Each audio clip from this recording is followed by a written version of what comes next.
A door of oak, 4 inches thick, stood banded in iron and sealed along its seam with tarred tin and a strap of blackened leather, shut by a hand that meant it to stay shut.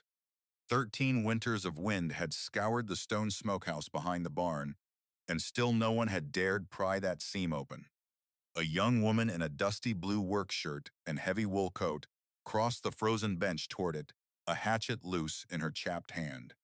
She set the blade to the pitch and worked it patient, flake by black flake, until the leather parted and the door swung inward without a sound. Inside, past the ruined crocks and the blackened hams, her fingers found cold metal pushed against the back wall. She drew out a small black tin box, carried it into the pale winter light, and pried the lid until it gave. Coins, folded banknotes, and a single sheet of foolscap tied in faded green ribbon lay waiting beneath the canvas. Across its face, in a stranger's careful hand, were 4 words: "For whoever finds this." She was 24 and she was alone, with no family, no money, and no plans she could name aloud without it sounding like foolishness. What she had fit inside a carpet bag and a tin coffee can. 2 dresses, a work shirt, her father's folding knife, a Bible with her mother's name, written careful in the front, and a tortoise-shell comb wrapped in a scrap of clean linen. In the coffee can, she kept $13.75, which was the whole of 4 years' wages saved against a day she had always known would come and had never once been able to picture. With that $13.75, Adeline Fenwick walked up an outside stair in Rowan Gap and put her name in a county ledger for 160 acres of high benchland that nobody had wanted in 13 years. But what nobody knew, not the clerk who wrote her name, not the townsfolk who watched her pass, not Adeline herself, was that a small windowless smokehouse behind the barn on that land had been sealed shut with tar and leather for a reason. And what waited inside would remake everything she had ever believed her life would be. Settle in with me a while and tell me where you're watching from tonight. Adeline was born in a 2-room house on the poor end of a leased quarter section outside a hamlet called Dunmore, in the flat western reaches of Nebraska, where the grass ran to the horizon and broke against nothing. She was the only child her mother and father raised to standing height.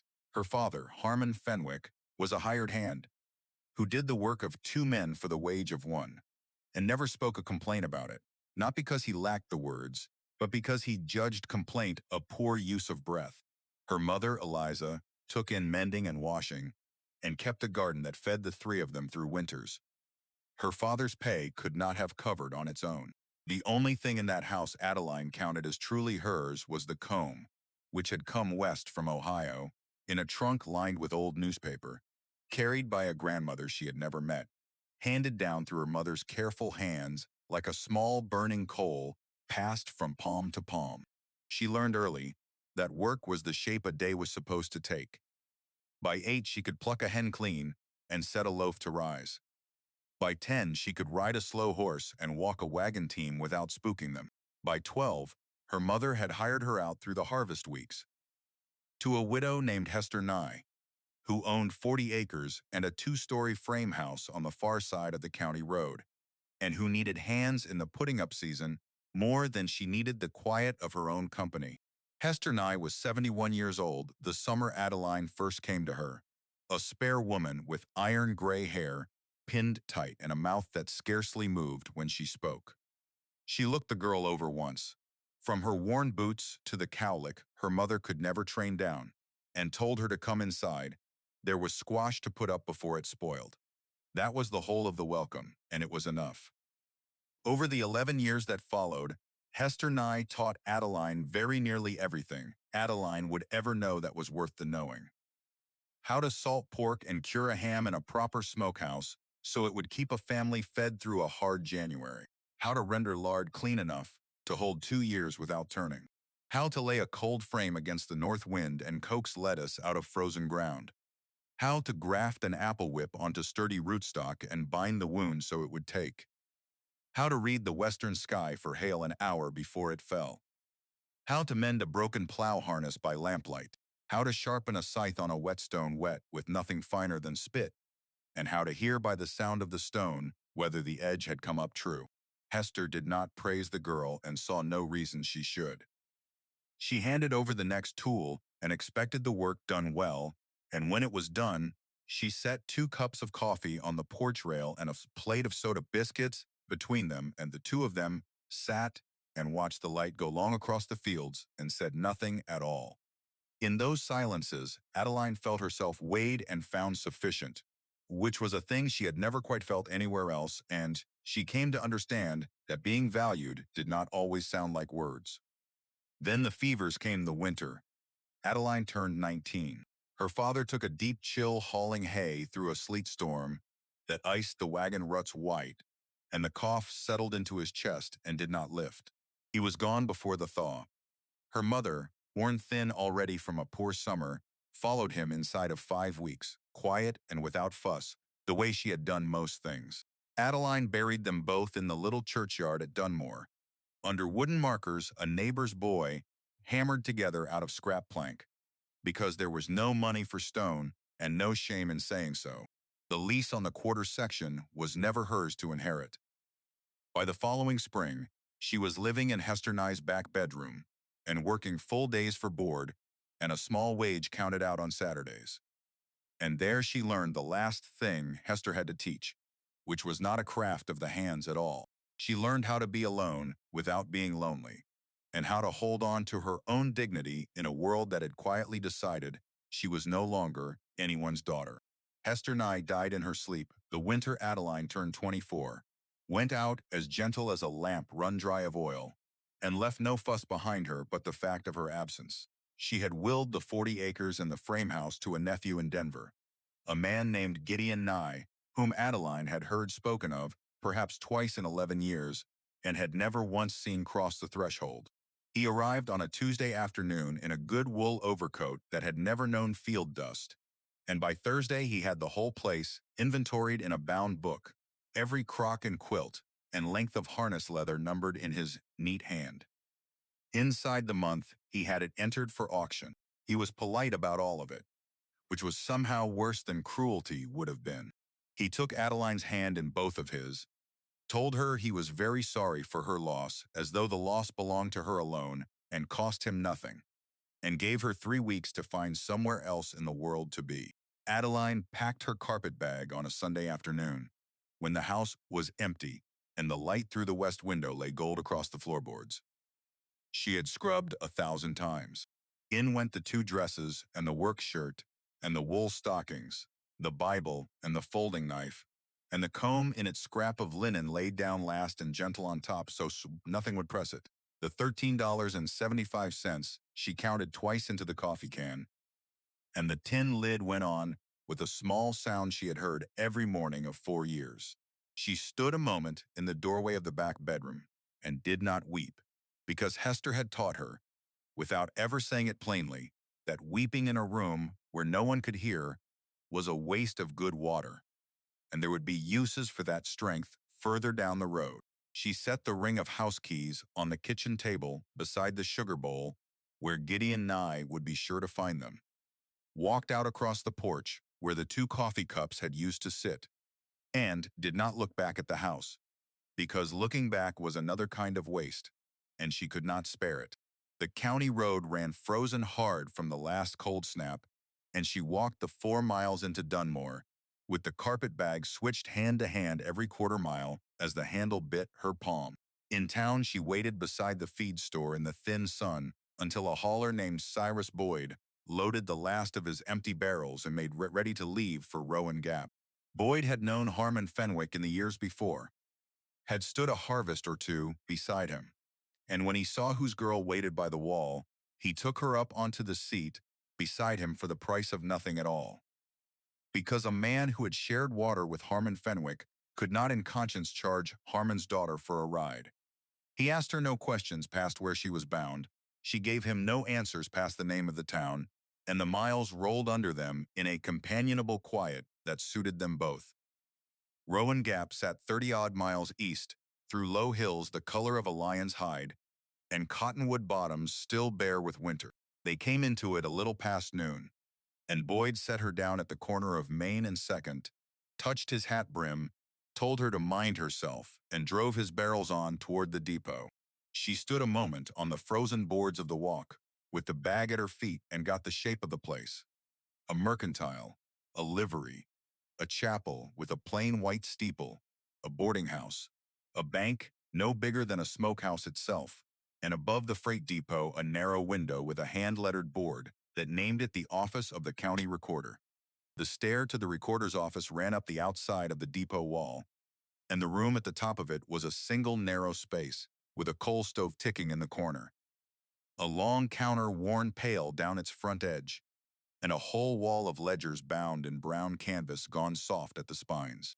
The clerk was a thin man near 50, with ink worked permanent into the creases of his knuckles, and a pair of reading spectacles pushed up onto his forehead.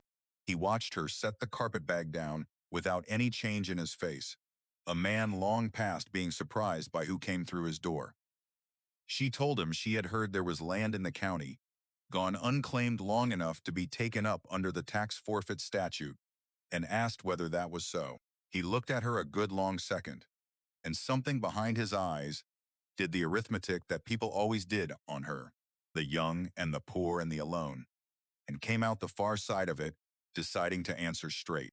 There were 3 such parcels open at present, he told her, and turned a ledger on the counter so the writing faced her, on the notion that a woman who asked after the statute by its name could likely read the entries for herself. One parcel was a sliver of creek bottom, too narrow to turn a plow in. One was a homestead half swallowed by a shale slide, good for nothing but breaking an ankle.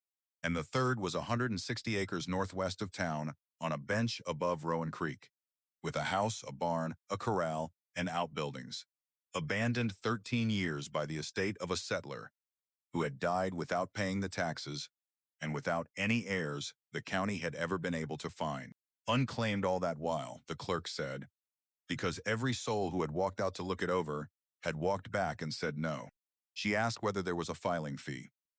The statute waived it, he told her, for any claimant who meant to occupy the ground inside of 30 days. She said she meant to occupy it that afternoon. He looked at her once more, and this time what crossed his face was not arithmetic but something closer to respect. And he dipped his pen and asked her name. Adeline Fenwick, she gave him, and watched him write it into the ledger in a careful copperplate hand, beneath a line that read, in a slightly faded ink, that the parcel had belonged to the estate of one E. Larkin, deceased, no heirs of record.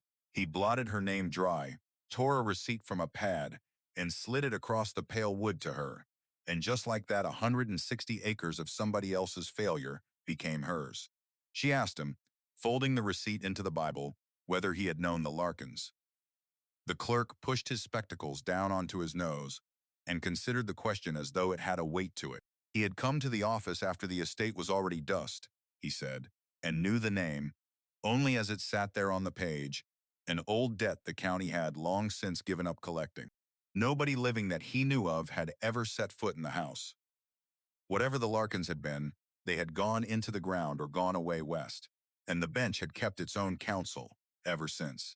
It was that last phrase that stayed with her on the road, the notion of a piece of land keeping counsel, holding something back the way a close-mouthed woman holds back a thing she means to tell only when she judges the hour is right. The clerk drew her a rough map on the back of a printer's handbill, 6 miles northwest along the creek to where the road climbed the bench, then 3 more across the flat top to the shallow draw where the building stood. She thanked him, took up the carpetbag, and went back down the outside stair into the cold, bright afternoon. Out of Rowan Gap on foot, with the deed folded into her mother's Bible, and a whole day's walking still ahead of her. The road out of town ran northwest beside Rowan Creek, and the water moved dark and quick under a lace of shore ice, never freezing through, which she marked without knowing yet why it mattered. The sky was the flat, thin blue of late winter, and the wind came off the hills in slow, steady pushes that carried the smell of old snow and pine pitch.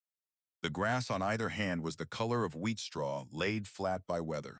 She walked with the bag balanced on her hip and her collar turned up, and after the first mile, she quit counting miles and counted fence posts. Instead, split cedar gone gray with the years, some leaning, some down flat in the grass. The wire strung between them rusted the deep red brown of dried blood.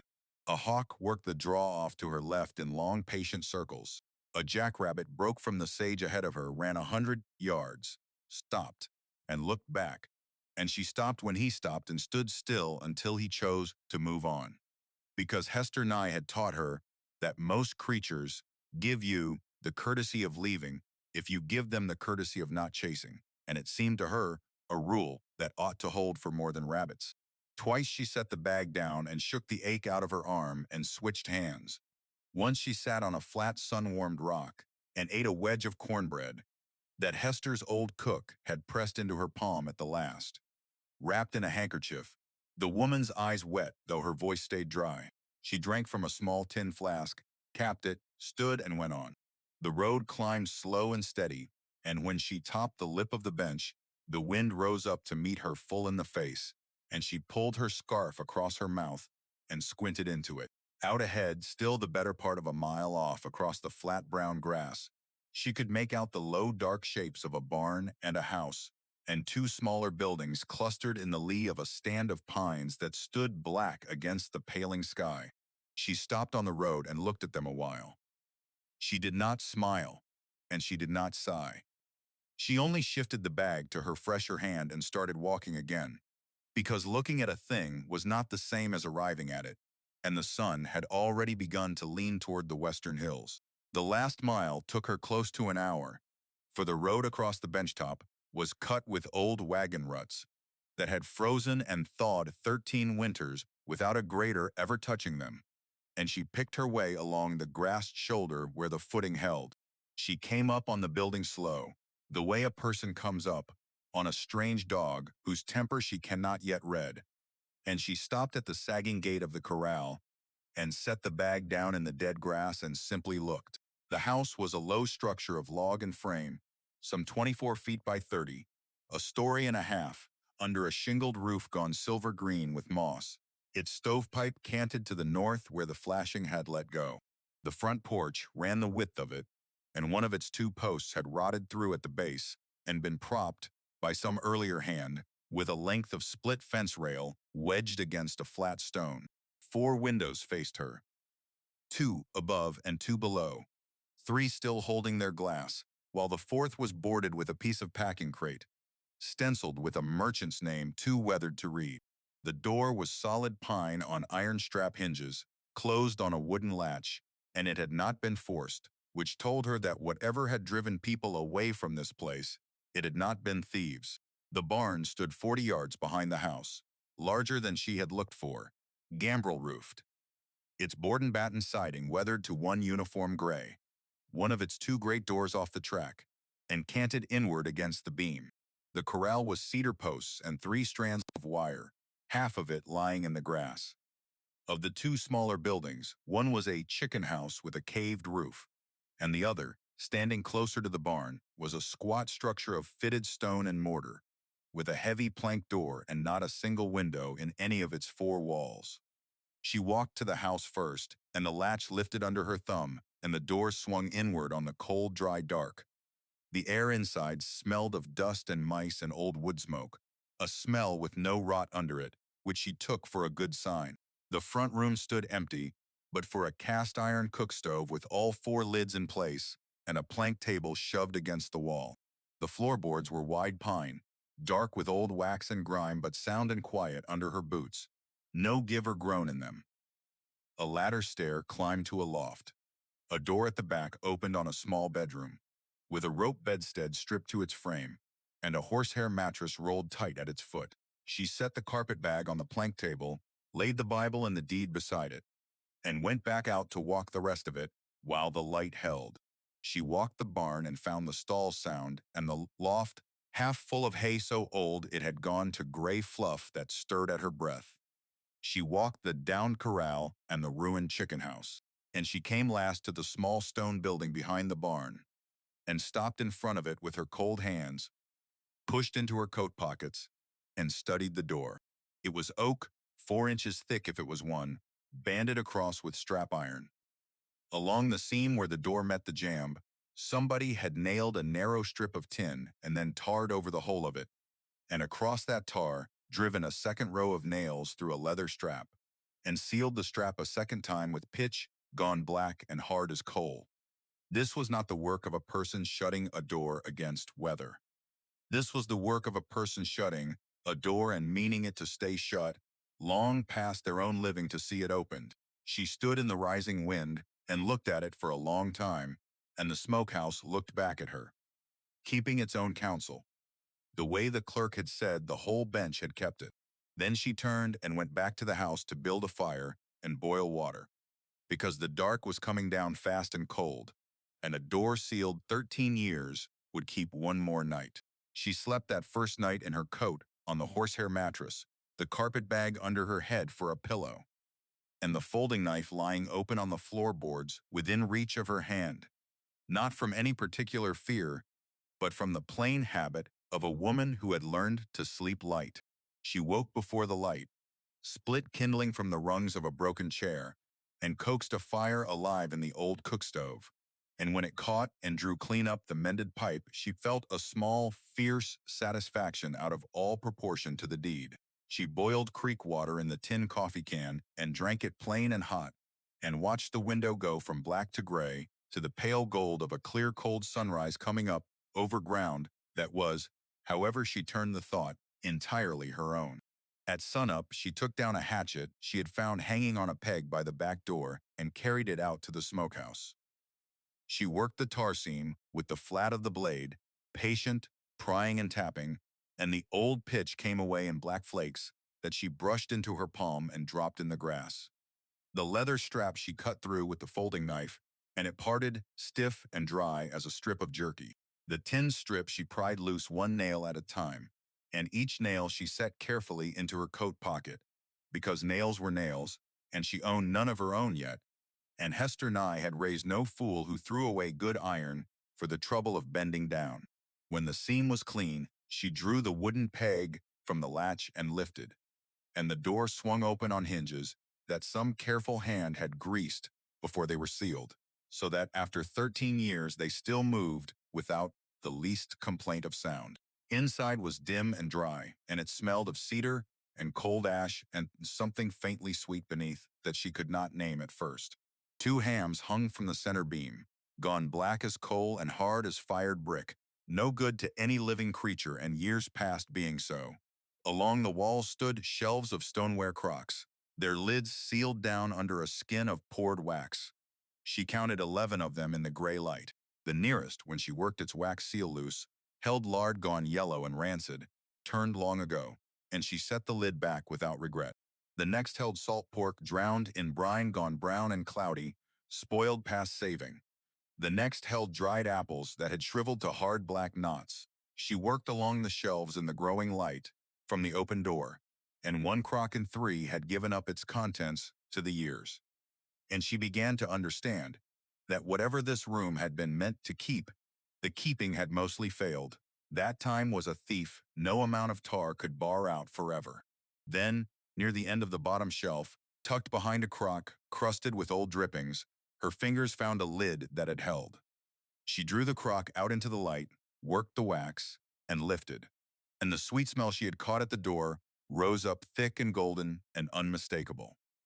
Honey, a full crock of it, dark as tea at the edges, and clouded pale gold in the middle, where it had crystallized, sealed so perfect under its wax and its skin of poured tallow that 13 years had not touched it. She dipped a fingertip and tasted, and it was clean and sweet and good, a taste out of another woman's summer, carried whole across all those closed and silent years. And it undid something in her chest that the graves and the closed doors and the cold walking had not managed to undo. She sat back on her heels in the doorway with the crock in her lap and let the sweetness sit on her tongue. And for the first time since the nephew had shaken her hand, her eyes stung. She was wiping them dry with the back of her wrist, half laughing at herself for it, when her hand, still braced behind the last crock on the bottom shelf, touched cold metal at the very back against the stone. She drew it out. It was a document box of black Japan tin, about the size of a family Bible, with a small keyhole in the front and no key anywhere she could see.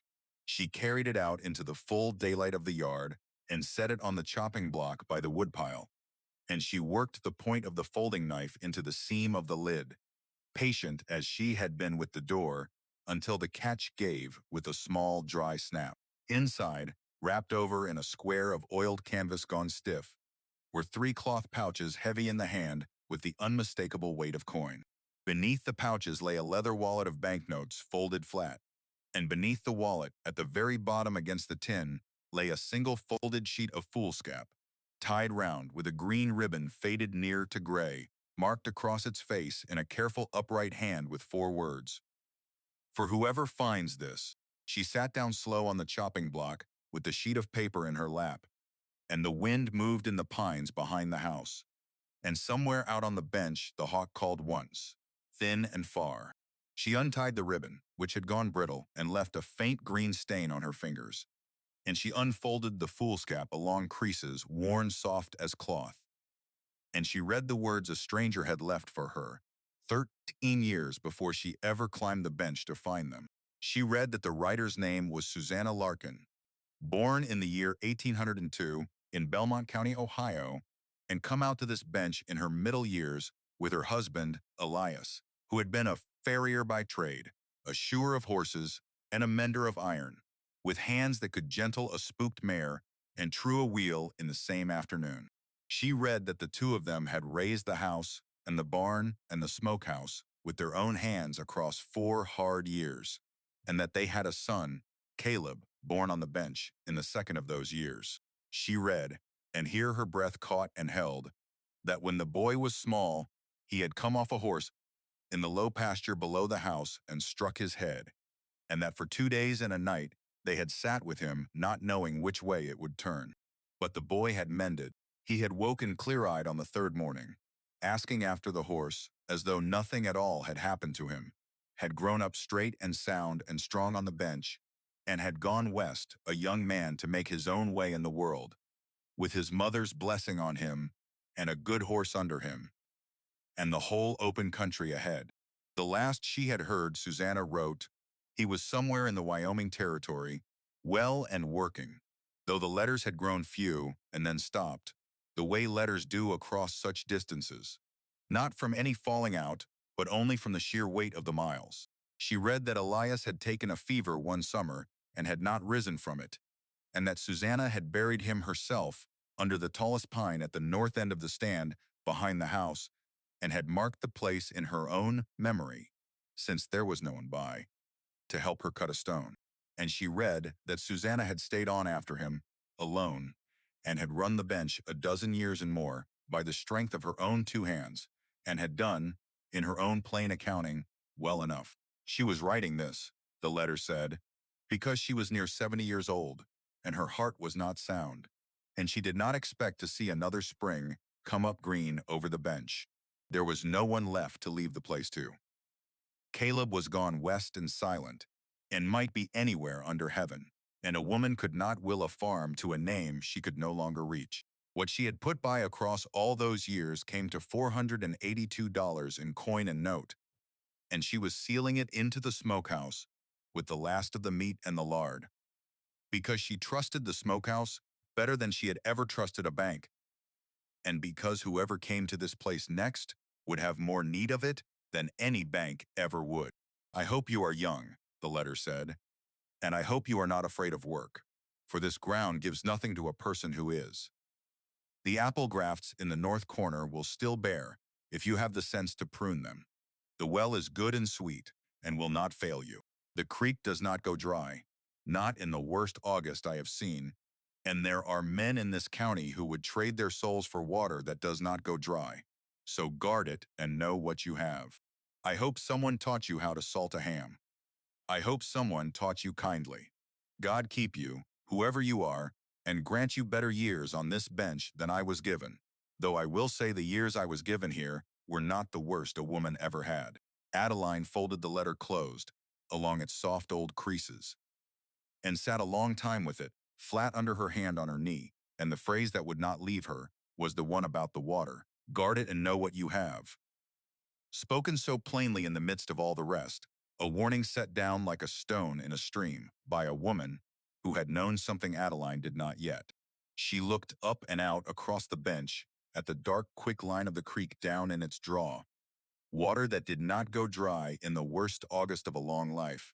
And she thought of the fence posts rusted the color of old blood, and of a whole county's worth of ground that turned brown and cracked under a hard summer sun. And she began, for the first time, to understand that she had signed her name to something a good deal larger than a ruined house and a sealed door.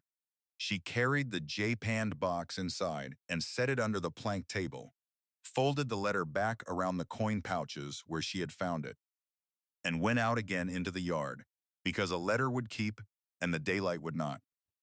And there was a porch post rotted through, and a barn door off its track, and a whole season's worth of work standing between her and the first crop of anything at all.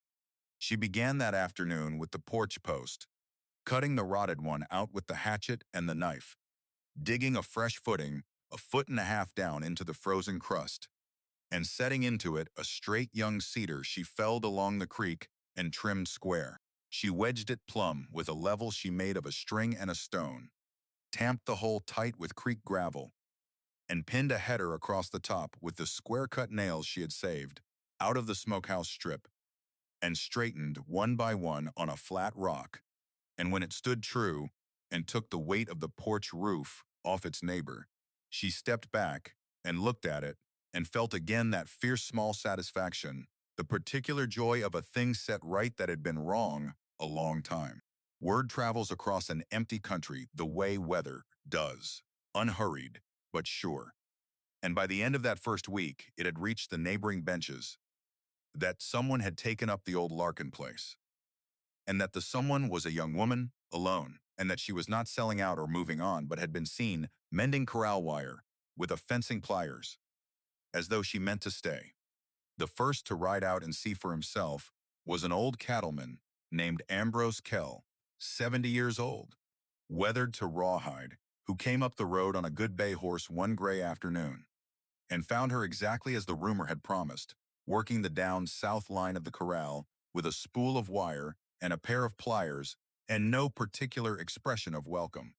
He sat his horse a moment and looked the work over with the flat, assessing eye of a man who had strung a great deal of wire in his life. And then, without a word of greeting past a nod, he stepped down, took up the loose end of the opposite strand, and worked it toward her along the line. They mended 40 feet of fence between them in something under 2 hours, and in all that time he spoke perhaps 8 words, and every one of them was about the wire. And when the line stood tight and true, he coiled his end, touched his hat brim, remounted, and rode back the way he had come. And Adeline understood that she had just been looked over, weighed, and silently judged to be worth the trouble of a return trip, which was a good deal more than most of Rowan Gap had granted her yet. He came back the following Saturday, and he did not come alone. Riding beside him on a stout gray was a younger man, broad through the shoulders and quiet in the way the old man was quiet, whom Ambrose named, in passing and without ceremony, as his son Wesley. Wesley Kell was 34 years old, a farrier and wheelwright by trade like the dead Elias Larkin before him, though neither of them yet knew that echo, and he had come, his father allowed, because a wagon of surplus cedar posts wanted a strong back to unload, and it seemed a waste to let good posts rot in a barn when a neighbor's south line was down. He said little to Adeline that day beyond what the work required, but she watched the sure economical way he handled the posts and the tools, the way a man handles things he has known since boyhood, and she marked it the same way he was marking. She suspected the sound new porch post and the clean-mended fence and the smoke rising straight and true from a pipe that had leaned crooked a week before. Others came after, in the slow way of a country, deciding whether to take a newcomer in. A woman named Marion Fay, 41, and widowed, rode up on a placid mare with a basket of fresh bread and 2 jars of preserves and a piece quilt her own mother had made and never used, and stayed for a cup of coffee on the mended porch, and looked over the apple whips in the north corner with a knowing eye and told Adeline the pruning wanted doing before the sap rose. and came back a fortnight later with her own long-handled shears to show her the way of it. An old woman named Verna Poole, 68, who kept a tidy house at the edge of Rowan Gap and had buried two husbands and outlasted the grief of both, took a liking to the girl over the mercantile counter and taught her, across her own kitchen table, with the coffee steaming between them, how to render tallow clean and pour a candle that would burn slow and bright and not gutter out in a draft.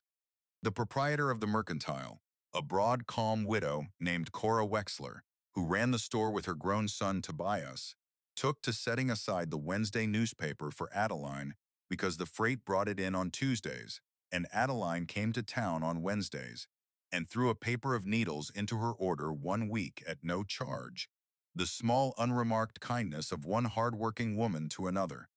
And so the bench, which had kept its own counsel 13 years, began slowly to speak again, to know a name and a face and a habit of work, to fold one more life into the long, slow business of a country making itself. Adeline set glass into the boarded window with putty she bought from Cora Wexler and glazing points. She tapped home with the back of the folding knife. She turned over a garden plot behind the house, double-digging the frost-loosened soil in the raw spring afternoons, until her shoulders burned, and laid it out in careful rows for peas and turnips and potatoes, and a long bed of the herbs haste or nigh had taught her to keep. She cleaned and rehung the great barn door, prying the sagging beam up half an inch with a fence rail lever, and lifting the door back onto its iron wheel by main strength and stubbornness. And when it rolled shut, smooth along its track, the sound of it satisfied her more than any words of praise could have. She strung new wire the whole length of the south line and reset a dozen leaning posts plumb. She scrubbed the house from loft to floor, hung the pieced quilt over the rope bed, and set the tortoise shell comb in its linen in the top drawer of a chest she scoured out with sand and lye. But underneath all of it, threaded through every day's work like a dark strand woven into cloth, ran the two things the Japan box had given her, along with the money. The first was the plain fact of Susanna Larkin, a woman she would never meet, who had lost a husband and very nearly lost a son and had stayed on this ground alone past all reason, and who had chosen near the end to seal her small hard-won fortune into a windowless room and leave it with 4 words to a stranger she could only trust would someday come. Adeline read the letter again on the third evening, and the fifth, and the seventh, and each time she read past the account of the money, which she had already counted and begun quietly to spend, and down into the plain sentences in the middle of it. The well is good, the creek does not go dry. I hope someone taught you kindly. Those, she understood, were the true bequest, worth more than the coin. The accumulated knowledge of a life lived close to this particular ground, handed forward to whoever would honor it. She thought, folding the letter, that she had now been raised in her life by two women, Hester Nye and Susanna Larkin, neither of whom had ever seen her grow, and that both had left her the same inheritance in the end, which was the settled belief that a person could do honest work with her two hands and be worth the ground she stood on. A person is never so poor, she thought, as the day the world decides she is worthless, and never so rich as the hour she decides she is not. The second thing that ran under her days was quieter and colder, and it did not announce itself so much as gather, the way a bank of cloud gathers on a clear horizon while a body's back is turned. It was that phrase about the water. Guard it and know what you have. She had thought little of it the first day, taken up as she was with porch posts and fence wire. But it came back to her at odd hours, when she stood at the creek's edge watching the dark water slide unhurried past the ice, or when Ambrose Kell remarked, in his 8-word way, that the last 2 summers had come in dry, and this one had the smell of the same. It came back to her most sharply the Wednesday she carried a crock of her first clean-rendered lard into Rowan Gap to sell, and heard, in the mercantile, 2 ranchers by the stove speaking low and hard about a man named Harlan Voss, who had bought up the Detweiler place and the old Harker section both inside a year, and who was said to be buying still, quiet and steady, all along the benches where Rowan Creek ran, and who was said to have a particular and patient interest in exactly one thing, which was water that did not go dry. Adeline paid for her needles and her cornmeal, and did not turn her head, but she heard every word, and she carried it home up the 6 miles of creek road in the failing light.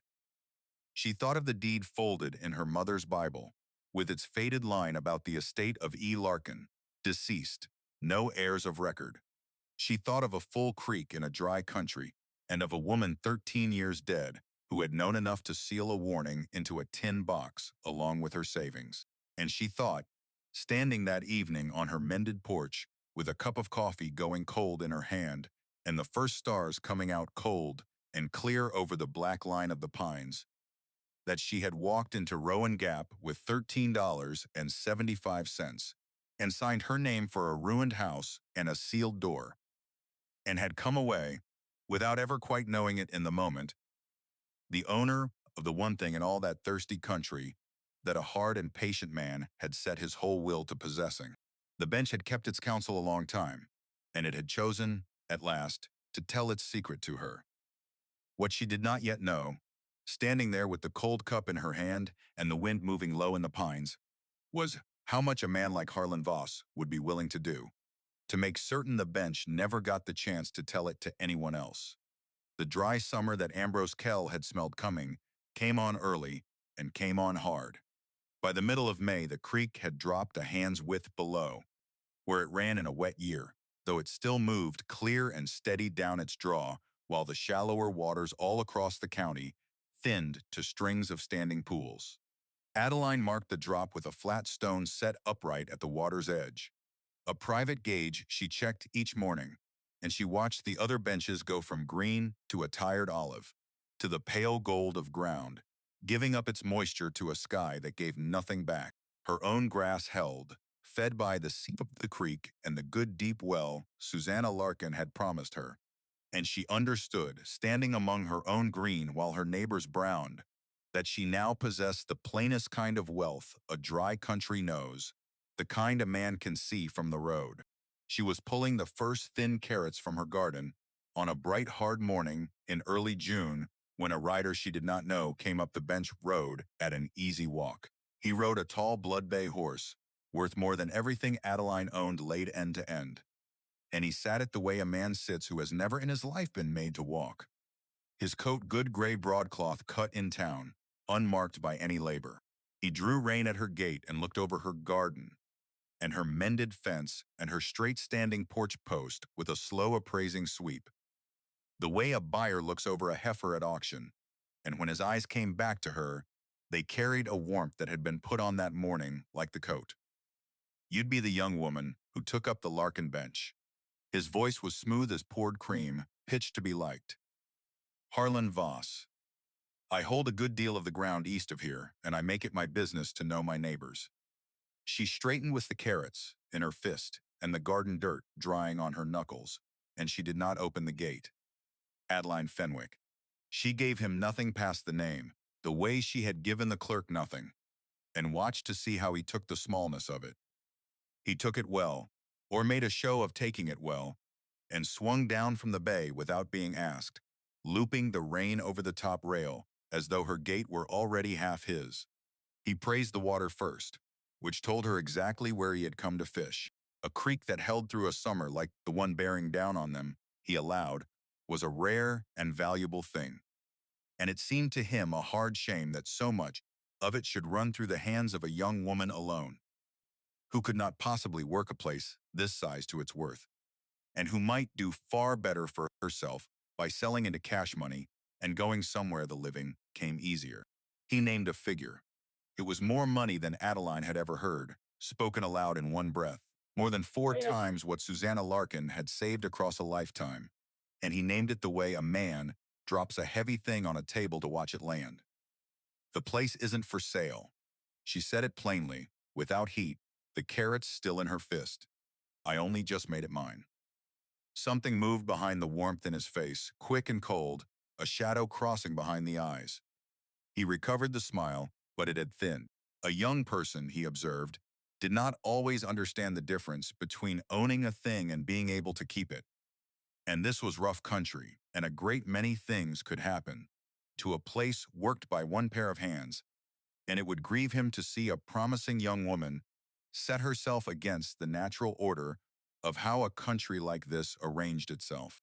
He let that sit a moment, then touched his hat, unlooped the bay, mounted, and told her his offer would stand a while, and that she would do well to think on it before the summer taught her its lessons the hard way. He rode off down the bench at the same unhurried walk, and Adeline stood at her gate long after the dust had settled, the carrots forgotten in her hand, and understood that a threat spoken gently is still a threat, and that she had just been shown the shape of the thing Susanna Larkin had warned her to guard. She did not sell, and she did not sleep easier for the deciding. 3 days after Voss rode off her bench, she woke in the gray before dawn to the wrongness of a silence where there should have been sound, and she went out to find the South Corral gate standing open, and 11 of the county's stray-gathered shoats she had been fattening for fall gone, scattered across the bench, driven off in the night by a hand that had lifted the latch clean and left it swinging. She spent 2 hard days on a rangy mule named Barnaby, borrowed from an old freighter named Orphaned, gathering back what hogs she could out of the draws and the sage, and she got 9 of the 11, and the 2 she never found she counted as the price of a lesson. She oiled the gate hinge so it would groan if lifted, took to sleeping with the window cracked toward the corral, and said nothing to anyone. Because a woman who runs to the county with every small trouble teaches the county she cannot hold her own ground. But the small troubles did not stop, and they did not stay small. A length of her new south fence was found, cut clean through with a nipper, 3 strands parted in the night, the ends curled back so a careless eye would take it for a break. A wagon she did not recognize left deep, fresh ruts across the softest corner of her garden, crushing a whole bed of turnips flat, and no one on the bench had seen it come or go. Her flat-gauge stone at the creek was pulled up and thrown into the water one week, a small mean thing that told her more than a larger one would have, because it meant somebody had been down at her creek in the dark, watching the same water she watched, and wanting her to know it. Each trouble was deniable. Each could be laid to weather or accident, or the ordinary malice of a hard country. But they came too steady to be chance, and they came always at the creek or the fence lines that fronted the water. And Adeline understood that Harlan Voss was a patient man who did not need to break a thing all at once, when he could wear it down a little at a time, the way water itself wears down stone, and that he meant her to grow tired and frightened and glad in the end, to take his money and go. She grew tired. She did not grow glad.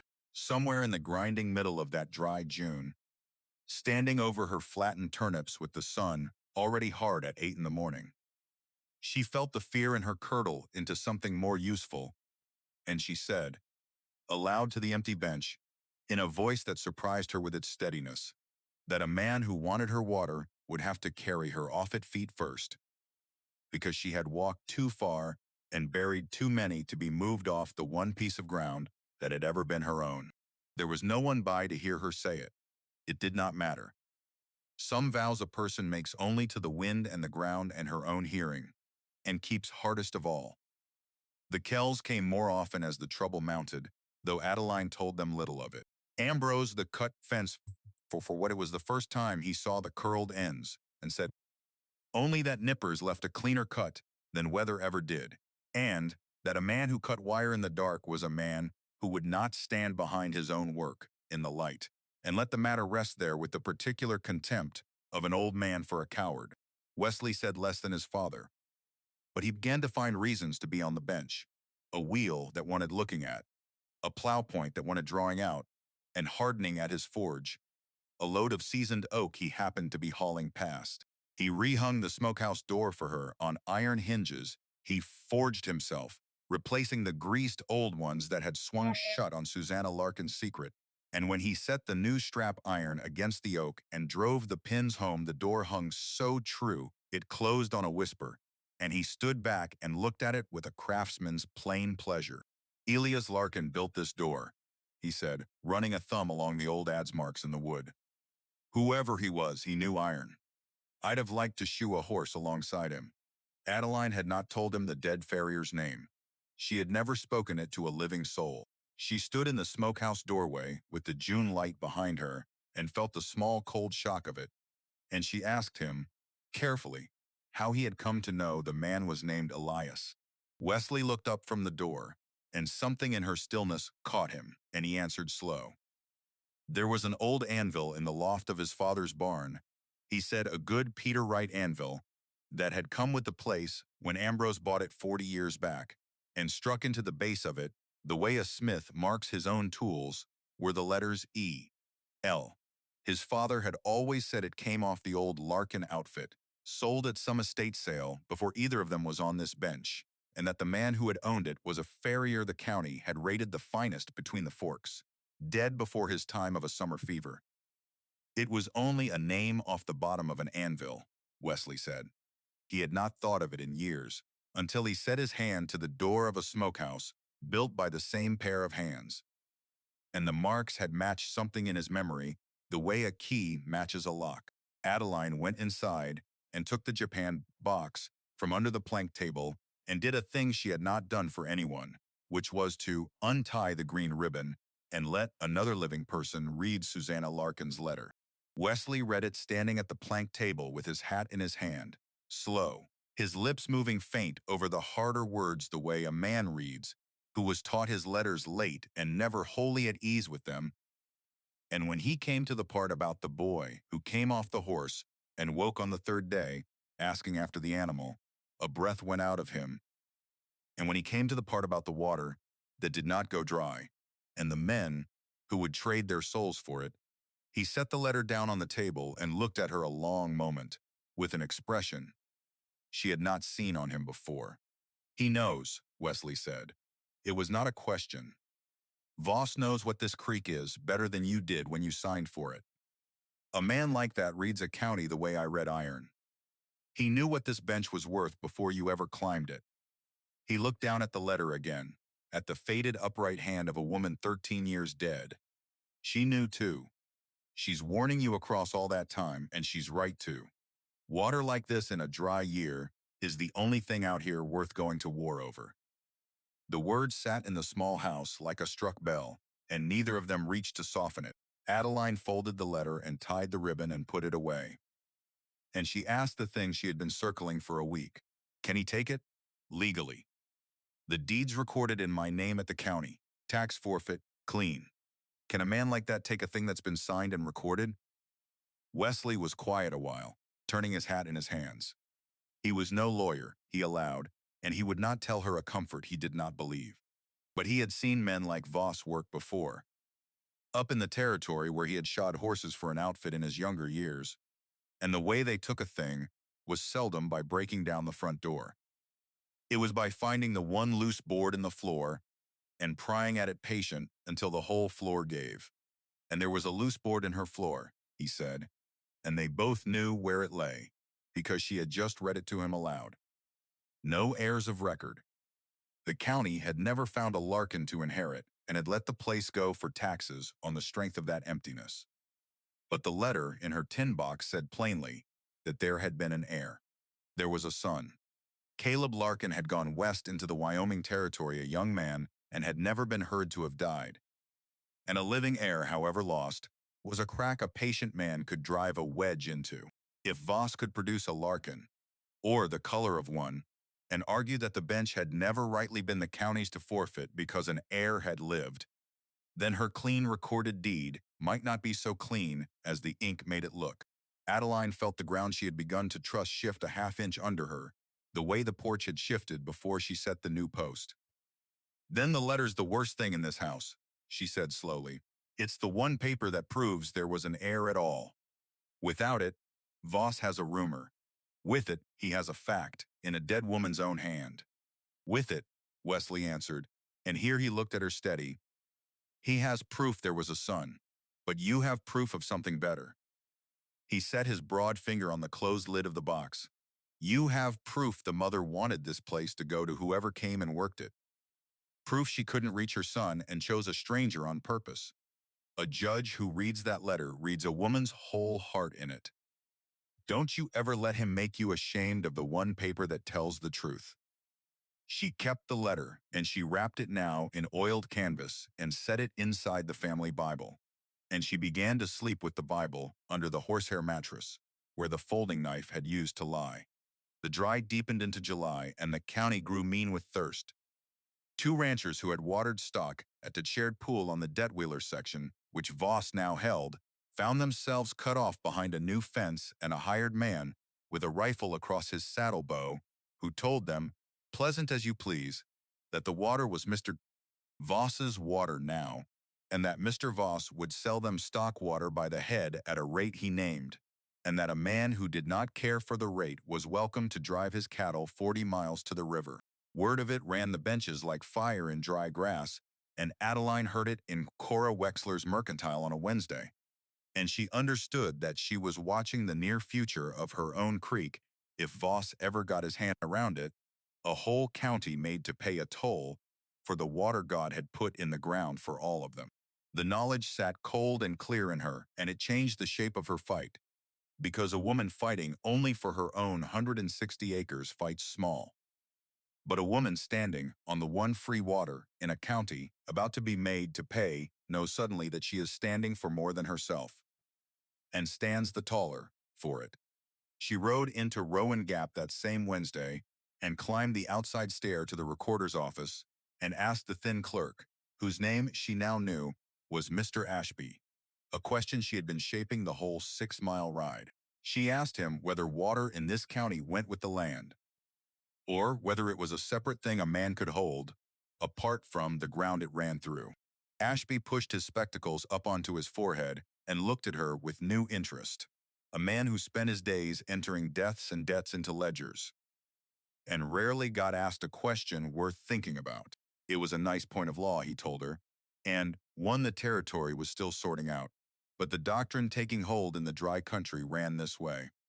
A person got a right to water, not by owning the ground it crossed, but by being the first to put it to a beneficial use, to divert it and work it and make grow something. And whoever did that first held the senior right, and held it against all comers, and that right, once established and recorded, ran with the claim and could not be lifted off it by any amount of money. First in time, Ashby said, was first in right, and it did not matter a straw how rich the second man was. Adeline rode home, turning that over the way she turned over the sound of a whetstone, listening for the true edge in it. If the right went to the first who put the water to use, then somewhere in the history of the bench, there might be a record of exactly that, of Elias or Susanna Larkin diverting Rowan Creek to their garden and their stock, a generation back, and establishing a right that had lain dormant through 13 years of empty ground but had never been abandoned in law, because law did not know the bench was empty, only that the claim existed. And if such a right had ever been recorded, then it ran with her deed now, senior to every acre Voss had bought, senior to his whole thirsty empire, and no man could lift it off her land for any figure he cared to drop on a table. But if it had never been recorded, if the Larkins had simply used their creek the way frontier people used what laid a hand and never troubled a clerk about it, then the right existed only in the doing and would have to be proven from nothing. And a poor woman's word against a rich man's lawyers was a thin and dangerous thing to stake a homestead on. She began to search. She went through the Japan box again by lamplight, every pouch and fold of it, and found the coin and the note and the letter she already knew, and beneath them, pressed flat against the tin bottom, where she had missed it. In the first day's amazement, a small pewter thimble worn smooth with use and engraved on its flat crown with the initials S. L. She held it in her palm a long time, a woman's whole working life reduced to a thing that had guarded one fingertip through 10,000 seams. And she set it beside her mother's comb in the top drawer, two small tools of two dead women who had crossed the same country in different years and left the same kind of inheritance. But the thimble was not a water record, and the box held no deed but her own. And she began to understand that if the proof of the Larkinsall's water right existed anywhere, it was not in the tin box. It was somewhere in the ground and the buildings themselves in the physical fact of whatever ditch or dam or diversion Elias Larkin had built to bring the creek to his crops, and she would have to find it with her hands. She walked the whole bench then with new eyes, not as a woman surveying her chores, but as a woman reading a dead man's work for the argument buried in it. And down along the creek at the low corner of the property, half sunk in 13 years of silt and overgrown with willow, she found it.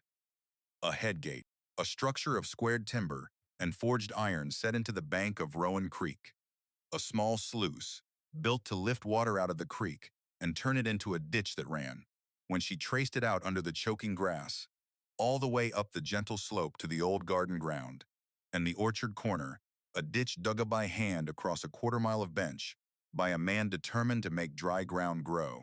The gate itself was rotted, and the ditch was near filled, but the ironwork was Elias Larkin's, unmistakable, the same sure hand that had banded the smokehouse door, and it was proof written in timber and iron that water had been diverted from Rowan Creek and put to beneficial use on this bench a full generation before Harlan Voss ever coveted a drop of it. First in time.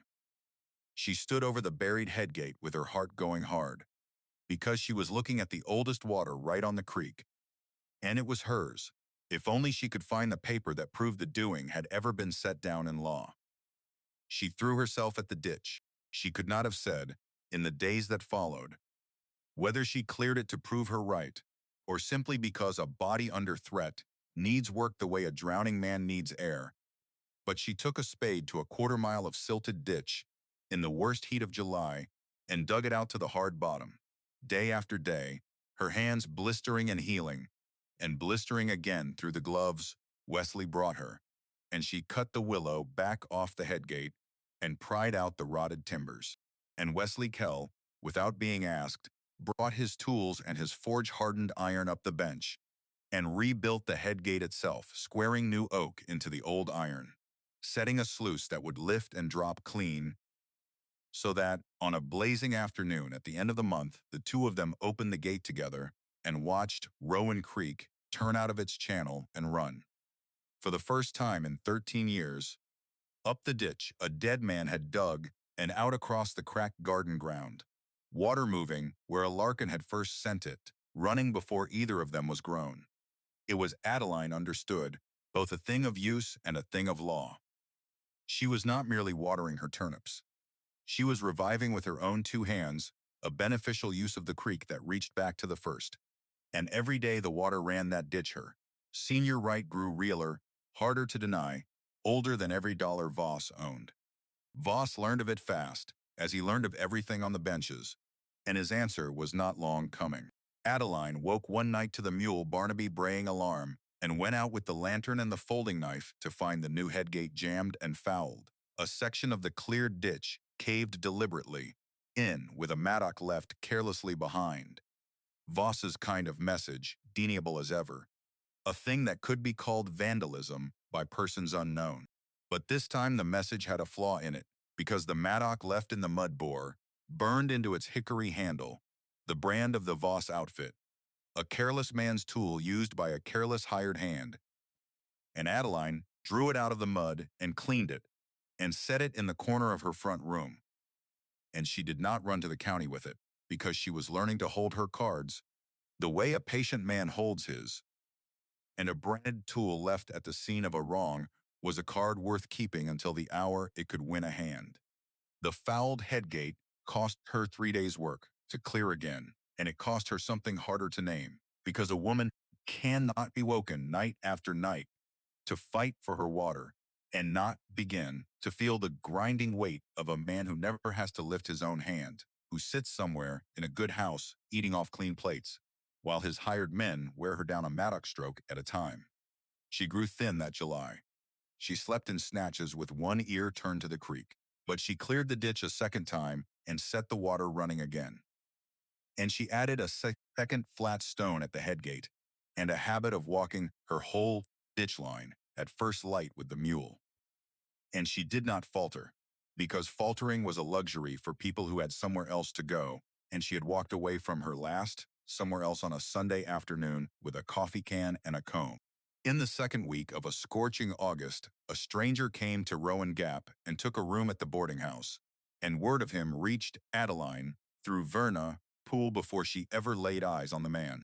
He was a lawyer out of the county seat at Fort Verdant, Verna said, a slick article in a town suit who had been asking questions all over Rowan Gap. Questions about the old Larkin place, about who had held it and who held it now. And most particular of all, questions about whether anyone in the county recalled the Larkins ever speaking of kin, of a son, a family that might have lived. He was paying for his drinks with Voss money, Verna said. Everyone knew it, and he was building something, and it did not take a lawyer's mind to see what. Adeline heard it out standing in Verna's tidy kitchen with a cooling cup of coffee she did not drink, and she felt the wedge Wesley had warned her of go into the crack in her floor, patient and deliberate, no heirs of record. And she understood that the fight had moved off her bench and into a country she did not know how to fight in. A country of papers and clerks and men who could make the truth stand on its head for a fee. She went to Mr. Ashby again, and this time she asked him not about water, but about heirs. About what a man would have to show to overturn a tax forfeit on the strength of an heir the county had missed. Ashby's face was grave when he answered, and he glanced at the door before he spoke. A small thing that told Adeline the fear had reached even into the recorder's narrow office. A tax forfeit, he said, was strong but not unbreakable. If a party could show that a rightful heir had existed at the time of forfeiture and had never been given the notice the law required, a court might well set the whole forfeiture aside as void from the start, and if the forfeiture was void, then every deed that flowed from it, including her own, was void with it, and the ground would revert to the heir, from whom, Ashby did not need to add, a man like Voss could then buy it clean and quiet at whatever price he pleased. It would come down, Ashby said, to proving whether the heir was real, and where he was, and whether he lived or had died without issue, and these were matters that could take a court a long while to sort, and cost more than most people out here saw in a decade of hard years. Adeline rode home in the last light, with the whole shape of it clear before her at last, and it was a worse shape than she had let herself imagine. Voss did not need to prove she had done anything wrong. He needed only to prove that the county had, 13 years back, when it forfeited a place that had a living heir it never troubled to find. And the cruelest turn of it, the turn that sat in her chest, like a swallowed stone the whole ride home, was that the one document in the world that proved an heir had existed, the letter that was her dearest possession and her clearest window into Susanna Larkin's whole loving heart, was also the very knife Voss would use to cut the ground out from under her, if he ever learned it existed.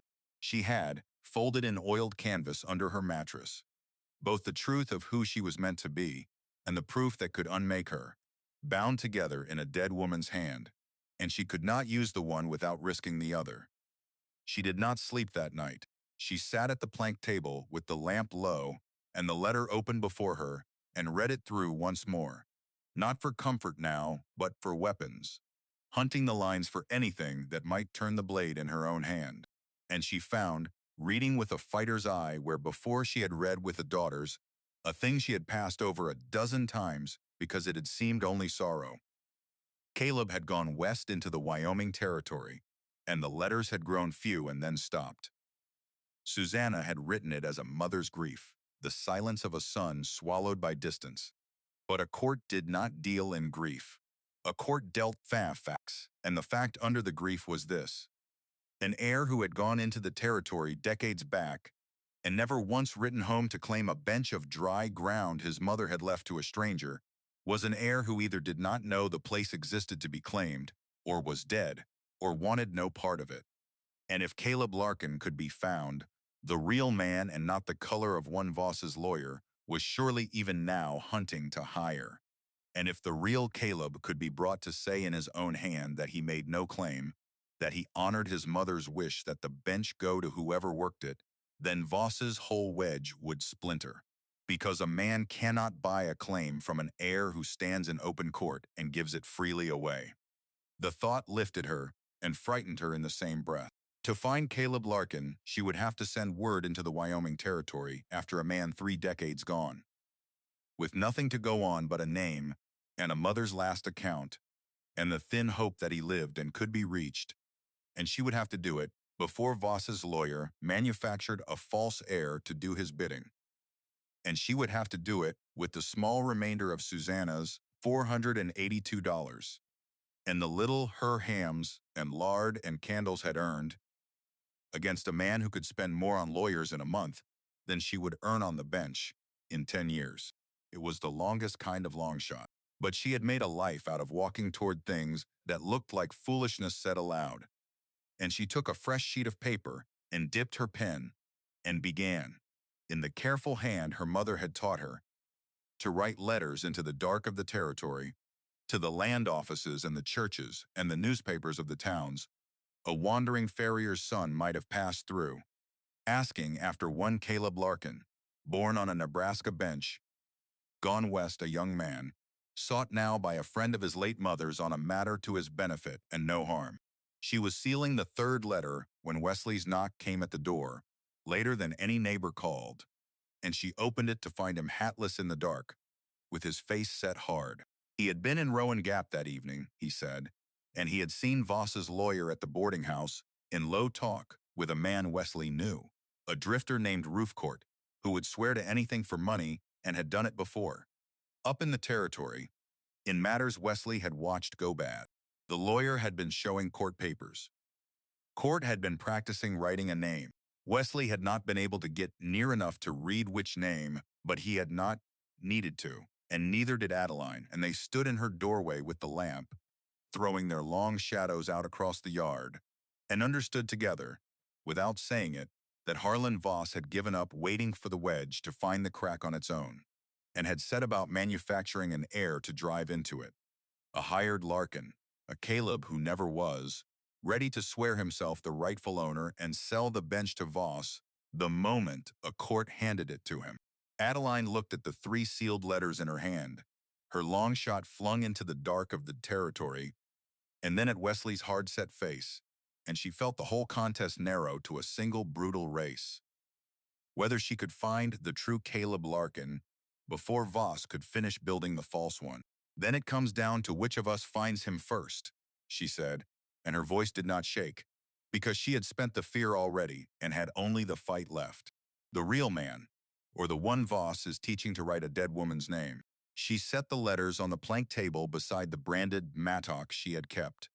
2 of the cards she held against a man who held so many more, and she looked at the tin box that held the letter, that was both her heart and her ruin.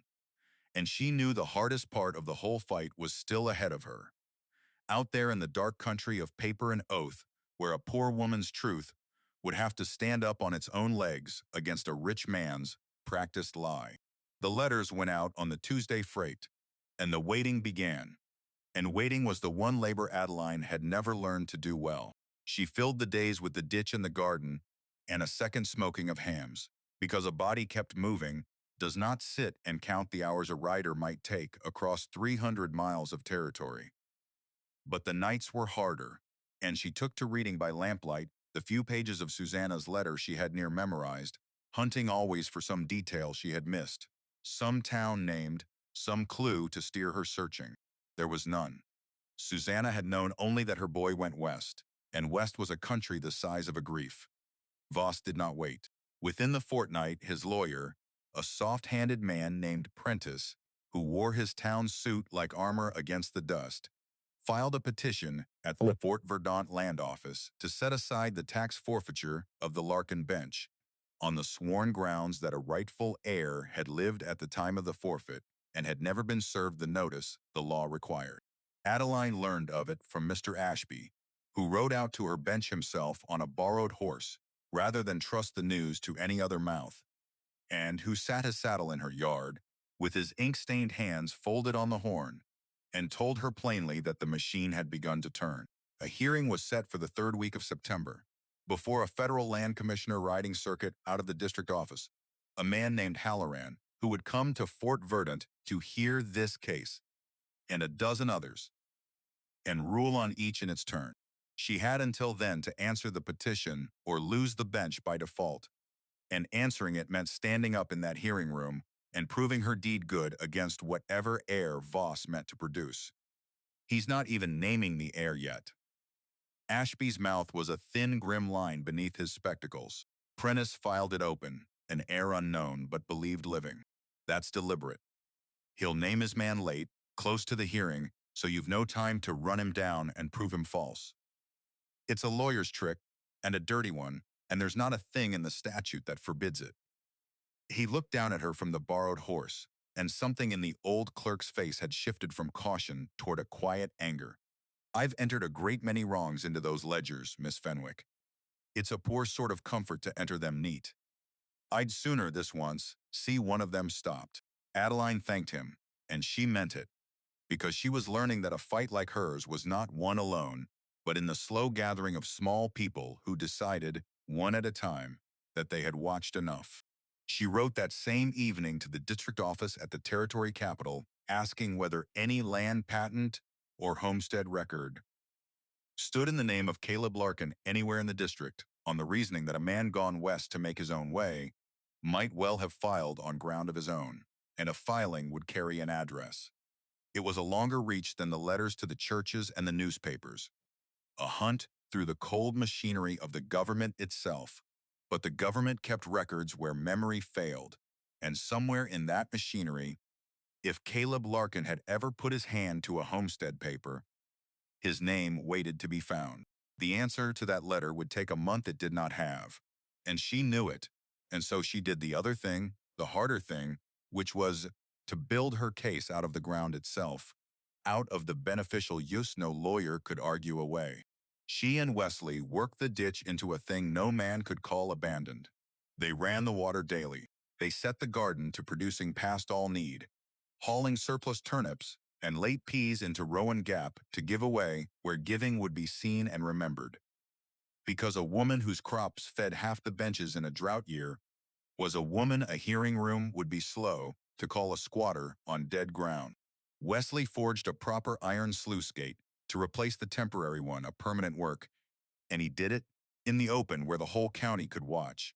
And when Voss's hired men rode the bench road, slow to see what she was about, she gave them the ditch to look at, running full and green-banked in the middle of a brown and cracking country, the plainest argument for her right that timber and water could make. The trouble in the dark house stopped, and its stopping frightened her more than its coming had. For weeks the small malice had ground at her nights, and now it lifted all at once, and she understood the lifting for what it was. A man who has moved his fight into the daylight of the law, no longer troubling to bruise her in the dark, because he believed the law would do his bruising for him now, cleaner and forever.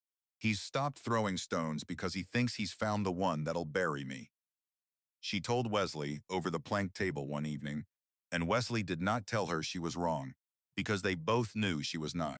In the last week of August, a letter came back to her, not from any church or newspaper, but from a Methodist circuit preacher named Oakes, who wrote a district in the middle of the territory and had, he wrote in a cramped and honest hand, buried and married and christened half the souls between two rivers across 20 years, and who believed he had known the man she sought. There had been a Larkin, he wrote, Caleb Larkin, a horsebreaker and sometime farrier, who had worked the outfits along the Sweetwater country in the 70s, a quiet man good with animals and short with people, who had spoken, now and again, of a bench in Nebraska where he had been raised, and of a mother he had meant to write to, and had let the years talk him out of. The preacher had lost track of him some years back. He thought the man had gone north with a horse contract, toward the Big Horn country, but he could not swear to it, and he could not say whether Caleb Larkin still drew breath. For the territory was hard on quiet men who worked alone. It was thin. It was thinner than thin.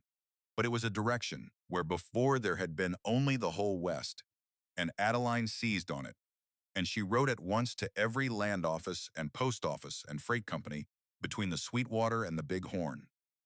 Spending postage she could ill spare, flinging her question north after a man who might be anywhere or nowhere under the territory sky.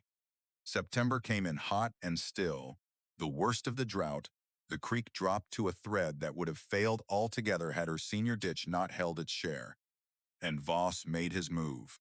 Prentice filed an amended petition naming the heir at last, and the name he filed was Caleb Larkin, and the man he produced to wear it was the drifter Roof Court, sworn and affidavitted as the long-lost son of Elias and Susanna Larkin, come home at last to claim the bench that was his by blood.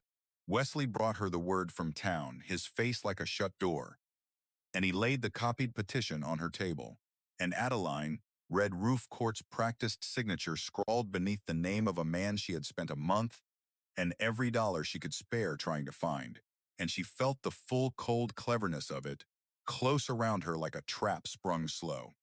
Voss had not needed to find the real Caleb. He had only needed to be sure she could not, and then to dress a liar in the dead man's name and let the emptiness in the county's records do the rest. He's counting on the same hole that let the county forfeit in the first place, she said, laying her hand flat on the false petition as though she could hold it down. No heir of record, no photograph, no living soul in this county who ever saw the boy grown. Court can stand up and swear he's Caleb Larkin, and who's to say the words back down his throat?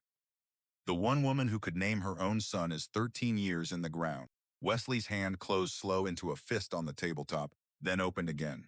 Deliberate, a man mastering himself. Then we make the ground say it, he answered. You've got her letter. You've got the thimble marked with her hand. You've got a ditch her husband dug and I rebuilt. And half this county eating out of your garden. Court's got a signature he learned to write last month. We put the two before this Halloran and let him choose which one smells like the truth. He looked at her across the lamp, and the plainness in his face was its own kind of vow. A lie can wear a dead man's name. It can't wear his whole life. Somewhere in that hearing, Court's going to be asked a thing only the real Caleb would know, and he's going to reach for it, and it won't be there. But even as he said it, Adeline saw the flaw, the same flaw that had kept her awake since the petition first filed, and she made herself say it aloud, because a fear named is a fear that can be fought, and a fear hidden only grows. The letter's the trap, Wesley. It always was. If I put Susanna's letter before the commissioner to prove she wanted this place to go to a stranger, I prove in the same breath that there was a son, a real heir, exactly as Voss claims. I hand Prentice the one fact his whole case wants and can't prove on its own. The letter that proves her heart is the same letter that proves his petition. She pressed her fingers to her eyes, worn down to the raw truth of it. I can save the bench with that letter, or I can keep from arming the man who wants to take it. But I begin to think I cannot do both. They sat with that a long while, the lamp guttering low, two people looking at a knot that would not untie. It was Wesley who found the thread at last, turning the false petition in his rough hands. Then, the letter can't stand alone, he said slowly. By itself, it's a two-edged blade. Cuts you as deep as it cuts him. But a letter that names a son, set beside a son who stands up and gives the place away with his own mouth, that's not a blade anymore. That's the whole story told true. Voss's case lives on the son staying lost. The second the real Caleb Larkin says one word, Voss's Caleb is just a drifter in a borrowed name. And Susanna's letter stops being your danger and turns into your proof. He set the petition down. We don't hide the son. We find him. Finding him is the only thing that turns her letter from the knife in your back to the sword in your hand. So it came down, as she had known in her doorway weeks before it would, to a race run mostly in the dark, her thin letters flung north after a quiet horsebreaker, against Voss's paid liar already sworn and waiting, and the hearing 3 weeks off, and no way on earth to know if any of her paper had found a living hand to open it. She did the only thing left that was hers to do. She prepared to fight the case she had, and prayed for the case she needed, and refused to let the praying slow the fighting. The county, which had watched her since the thaw, began in those last weeks to move. It began with Ambrose Kell, who rode into Rowan Gap and stood in the mercantile and said, to no one and everyone, that he had strung fence 40 years on these benches and had never in that time seen a harder worker nor a straighter dealer than the Fenwick girl, and that any man who'd stand by and watch a rich outfit steal her water with a hired liar was a man who'd best not call himself a neighbor. It spread from there the way the trouble had spread, only cleaner. Cora Wexler let it be known she'd close her store the day of the hearing. and drive the 40 miles to Fort Verdant to sit in that room, and that her son Tobias would drive her, and that anyone wanting a seat in the wagon had best speak up. Verna Poole, who had buried 2 husbands and feared no living man, said she would swear on any Bible they handed her that she had taught Adeline Fenwick to render tallow at her own kitchen table, and that no daughter of the Larkins had ever set foot in Rowan Gap in living memory. Marion Fay offered the same for the orchard, the pruning, the season of work she had watched with her own eyes. Orrin Tass, who had rented her the mule, said he'd testified her paying every debt on the day it fell due. A small thing, he allowed, but the kind of small thing that told you the whole size of a person. They were not lawyers. Not one of them could argue a point of land law or parse a statute. But they were the county's memory, and the county's memory said, with one gathering voice, that the bench belonged to the woman who had made it live. And Adeline understood that this was a kind of wealth Voss, for all his money, could not buy nor counterfeit, the freely given word of people who owed her nothing, but had watched her earn it. A man can hire a witness, she thought, watching Ambrose Kell's stubborn old back as he rode off her bench. He cannot hire a neighbor. The two things look alike right up until the moment they're asked to stand in the truth, and then you see which one was ever real. Wesley worked the other front, the technical one, the one the plain folk could not reach.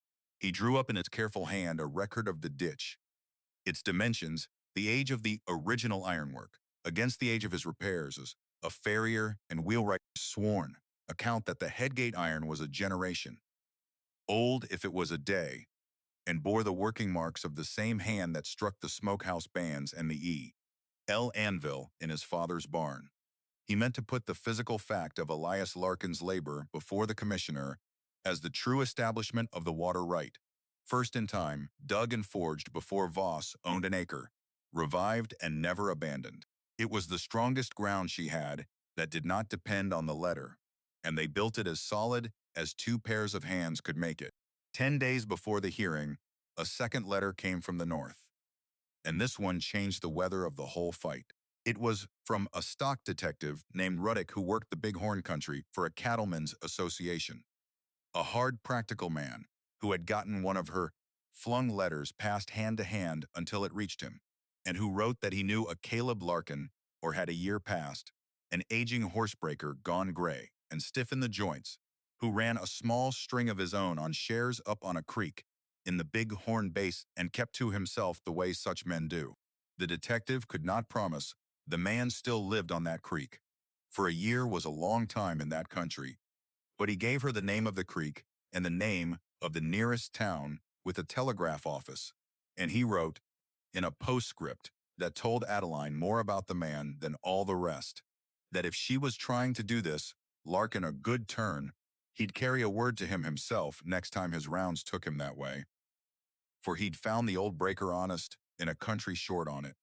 She wired that same day.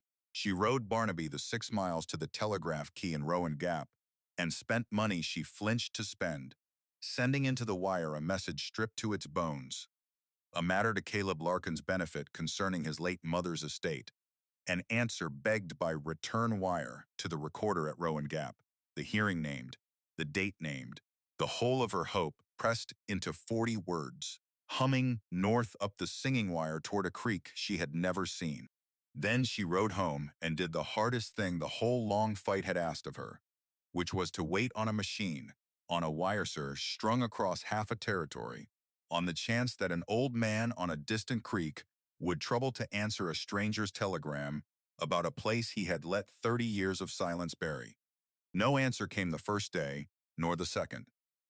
On the third day, Voss himself rode up her bench road, alone, for the first time since that opening morning in June, and she knew before he reached the gate that he had come to close the thing with his own mouth, the way a man who believes he has already won comes to collect.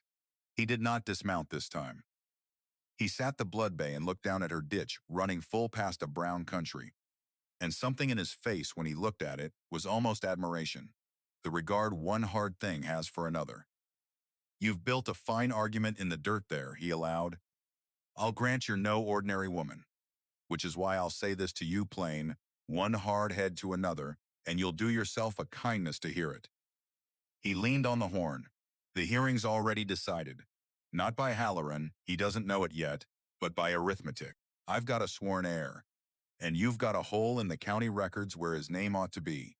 And every day that hole sat empty for 13 years is a day that says your deed was never good.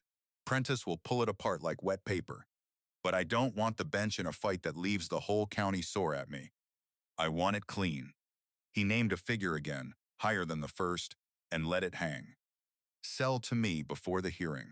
Take more money than this ground will earn you in 30 years. And go somewhere the water's easy, and no one's ever heard the name Larkin.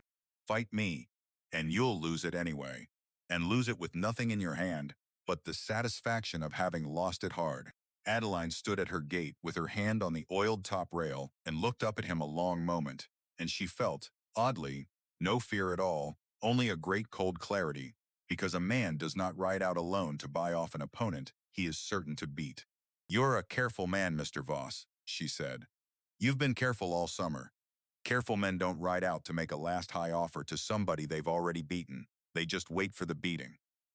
She saw the flicker in him, quick and cold, and she pressed it. You're up here because your Caleb Larkin is only as good as my silence, and you've started to wonder whether I've been quiet all these weeks because I've got nothing, or because I've got something I mean to save for the room. You came to find out which. Well, you can wonder till September. His smile went out like a snuffed wick. Whatever charm he had worn up the road he took off now, and what was under it was plainer and older and meaner, the face of a man who had bought a county a piece at a time, and did not intend to be balked of the last piece by a woman with a spade. You want to be careful, girl, he told her, low. This has been the gentle part. Land goes to the people strong enough to hold it, always has, and sentiment is a luxury for people who've already got theirs. You've got nothing but a dead woman's leavings and a hired blacksmith suite on you. That's a thin wall to stand behind when the wind comes. He reined the bay around hard. September, then. You'll wish you'd taken the money. He rode off, and Adeline held herself straight at the gate until he was small on the bench road, and only then let her hand shake where it gripped the rail, because clarity was not the same as safety, and she had just refused a fortune to keep a fight she still had no sure way to win. That evening, she took Susanna's letter from under the mattress and read again the line about the men who would trade their souls for water that did not go dry. And she understood that Susanna had not been speaking in figures. She had known such a man, or the shape of one, 13 years before Voss ever rode this bench. The dead woman had seen him coming the way she read hail in a western sky, and had done the one thing she could across all those years to arm the stranger who would have to face him, which was to leave the truth sealed in a tin box and trust it would find a hand strong enough to use it. The wire answered on the fourth day. Adeline was in Rowan Gap with a wagon load of the last turnips when the boy came running from the depot with the flimsy in his hand, and Mr. Ashby was already down the outside stair to meet her, his spectacles pushed up and his ink-stained finger holding the place on the paper as though it might escape. It was short, the way such men are short, but every word of it stood up and breathed. Caleb Larkin lived. He was old and stiff and poor, and on a creek in the Big Horn Basin, and he had gotten her wire through the stock detective Ruddock, and his answer, carried down the singing wire from that far creek to this dusty street, said that he had no claim on his mother's place, and wanted none, that he had left it a young fool, and grieved the leaving ever since, that whatever woman was working it now was welcome to it with his whole blessing, and that he would swear as much on any paper the law required, if only they would tell him how. He could not come. The distance was too great, the season too far gone, his purse too thin. And his knees, he added, with the dry humor of a hard-used man, no longer up to 300 miles of saddle for the pleasure of a hearing room. But he would swear. He would put his hand to anything they sent. Adeline stood in the street with the flimsy shaking in her fingers and felt the whole summer's weight shift on its fulcrum. Because the real Caleb Larkin, silent 30 years, had spoken at last, and every word he spoke turned Voss's sword in Voss's own hand. He gives it away, she breathed, reading it a third time to be sure the words held. The real one gives it away freely, the way his mother wanted, which makes Voss's Caleb a thief in a dead man's coat. But hard on the joy came the cold practical problem, and Ashby named it before she could, tapping the flimsy. A telegram was not sworn testimony. A wire could be sent by anyone. To stand in that hearing and undo Rufe Court, they needed the real Caleb Larkin's oath in a form the law would honor. His statement taken down before an officer of the court in the territory, sworn and witnessed and sealed, and carried the 300 miles to Fort Verdant by hand. And there was a week, perhaps 8 days, to do a thing that could easily eat a month. It was Wesley who volunteered before the sentence was well out of Ashby's mouth. He would ride north himself. He knew the territory, had shod horses across half of it, could cover ground a male rider couldn't, and he would carry the wording Ashby drew up. Find Caleb Larkin on his creek, get him before the nearest officer, authorized to take an oath, and ride the sworn statement back before the hearing gavel fell or kill a good horse trying. Adeline's whole self rose up against it in the same breath. Her reason knew it was the only way. She looked at him, this man, who had come onto her bench that spring to unload surplus posts, and had stayed to forge her sluice gates and rebuild her water, and read a dead woman's letter with his lips moving over the hard words, and she understood with a plain sinking certainty exactly what she would be sending north, and exactly what the country between here and the Big Horn could do to a man riding it alone against the season. It's 6 days hard each way if the weather holds, she said. And the weather won't hold, not in September, not up there. You'd be riding into the first snows in the passes. Wesley was already figuring the route in his head. She could see it, the way he figured a wheel before he built it. Then I'd best not waste the daylight arguing about it. He looked at her, and for once he did not hide behind the work. You walked into this county with a coffee can and signed for ground nobody wanted because you'd decided you were worth a place to stand. I've watched you hold that ground against a man who could buy and sell me 40 times before breakfast. I'm not going to be the neighbor who stood at the gate and watched. His jaw set, but it was resolve, not anger. You'd do it for me. Don't tell me you wouldn't. Let me do the thing I'm good for. She could not tell him she wouldn't because it was true, and so she did the harder thing and let him go. They worked through that night by lamplight, drawing up the form of the statement in language a territory officer would accept, every question framed so the answers could only come from the true son, the name of the horse the boy had come off of, the place beneath the tallest pine where his father lay, the color and mark of his mother's thimble, small keys that Rufe Court could never turn because he had never lived the life they unlocked. Wesley packed light and hard, jerky and grain, and a bedroll and grain money, and the folded form sewn into an oilcloth against his chest. And in the black hour before dawn, Adeline walked him to the good mouse-gray horse his father had lent for the distance, and there was a moment at the stirrup where all the plainness they had built between them, across that spring and summer of shared work, stood open and unspoken between them. Come back, she said. It was not a large speech. It was the whole of what she had. The bench I can lose and start over somewhere. I've done it before with less. You I can't. Her hand found his sleeve in the dark. So you find that old man and you get his oath and you come back to me. That's the only errand I'm sending you on. The papers second. Wesley covered her hand with his own rough one, briefly, a farrier's hand hard with old burns and honest work. I've never yet built a wheel that didn't come back round to where it started, he told her, and swung up and turned the gray north into the fading dark, and Adeline stood in her yard and watched him go small against the graying sky, exactly as she had watched Voss go. Only this time her heart went with the rider instead of hardening against him, and she stayed there long after the hoofbeats died, alone again on the bench with the fight and the waiting. And now the fear for a man riding into the passes with her whole future sewn against his chest.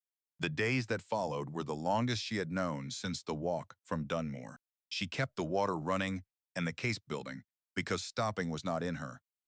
But she measured every dawn by the weather in the north, and the weather in the north turned bad on the third day, a cold front sweeping down that dropped the temperature on her own bench.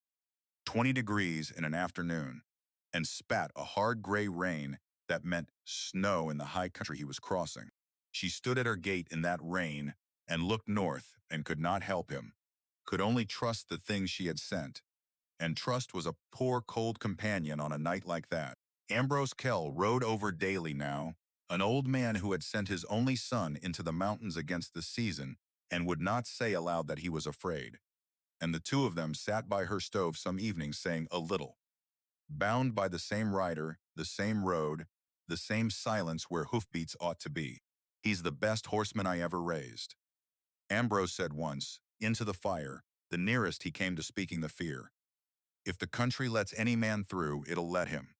That's all a father gets to know, and it's less than he wants. It was the truest thing anyone said in those days, and neither of them added to it. 3 days before the hearing, with Wesley somewhere in the White Passes, and no word possible, Voss played the card Adeline should have seen, and had not, because she had spent her whole attention on the north and left her flank in the daylight open.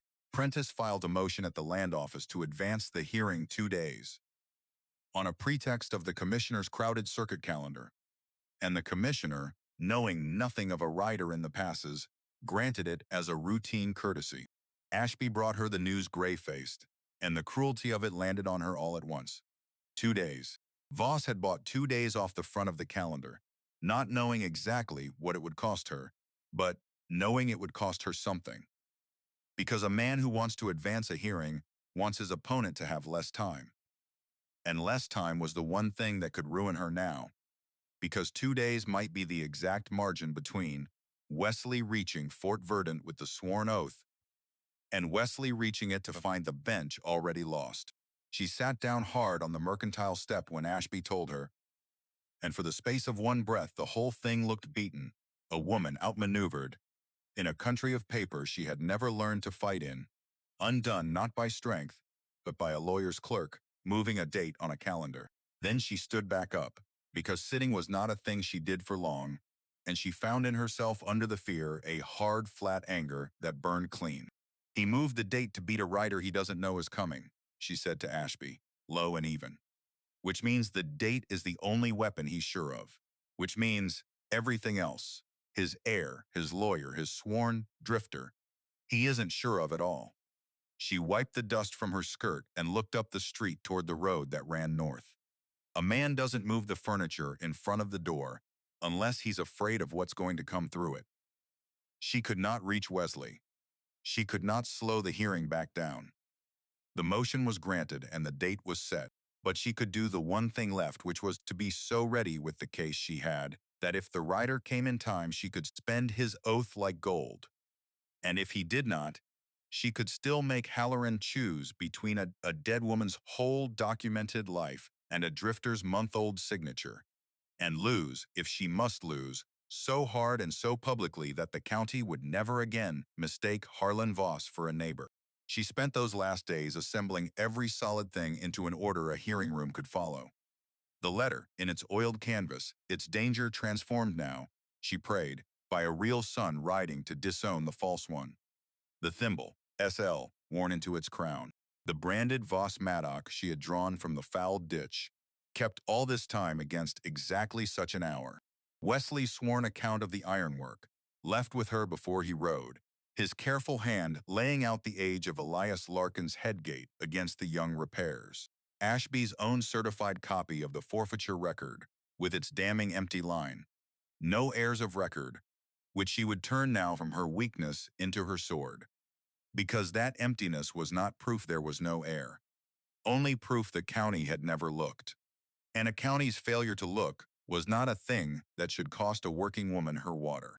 She drilled her plain witnesses in, the one thing lawyers could not coach out of them, which was to tell only what they had seen with their own eyes, and swear to nothing they had not, because the truth needs no rehearsing past the plain saying of it, and a lie needs endless rehearsing. And Rufe Court had been rehearsing for a month. The night before the wagons rolled for Fort Verdant, Ambrose Kell came and sat with her a last time. and there was still no word from the north. No rider, no wire. Nothing but the cold and the dark and the 8 days spent out of the possible 10. The old man turned his hat in his hands and finally said the thing he had been holding. If he's not there when they call it, you go in without him, and you tell that commissioner the truth, as far as you've got it, and you let my son's ride stand as its own testimony whether he's through the door or not. A man riding 300 miles into the snow to carry the truth is an argument by itself, even if the country slows him past the gavel. His voice roughened. I raised him to be the kind of man who'd make that ride. I'll not have it, said the ride was wasted because it came up 2 days short. You put it in that room that he went. You hear me? You put it in the room. Adeline promised she would, and she meant it, and she did not sleep. In the black hours, she sat at the plank table with all her evidence laid out before her. In the lamplight, the letter and the thimble and the branded tool and the certified papers, the whole of the year's fight reduced to what would fit in a document box and be carried into a room to face a man who had bought a county. And she thought, looking at it, that it was so little and so much, that every hard true thing weighed almost nothing in the hand and yet was the only kind of thing that had ever, in the long run of the world, outlasted men like Voss. She wrapped it all careful in oilcloth. She banked the stove. Before first light, she loaded the box into Cora Wexler's wagon and climbed up beside the widow and her son with her plain witnesses gathered behind in a second wagon. Verna Poole and Marion Fay and Orrin Tass and old Ambrose Kell riding his own horse alongside, and the small procession of people who owed her nothing rolled out of Rowan Gap in the cold September dark toward the county seat 40 miles east, toward the hearing room, toward the reckoning, with the rider still somewhere in the white north behind them, and no way left on earth to know if the truth would arrive in time to be told.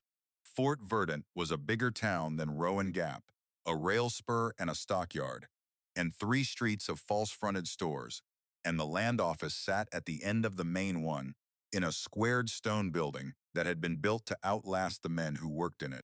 The hearing room on its second floor was long and plain, a rail across the middle and rows of hard benches behind, and by the hour the doors opened.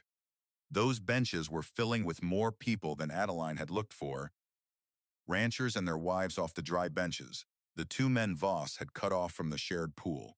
Faces she knew from Cora Wexler's counter, and faces she did not know at all.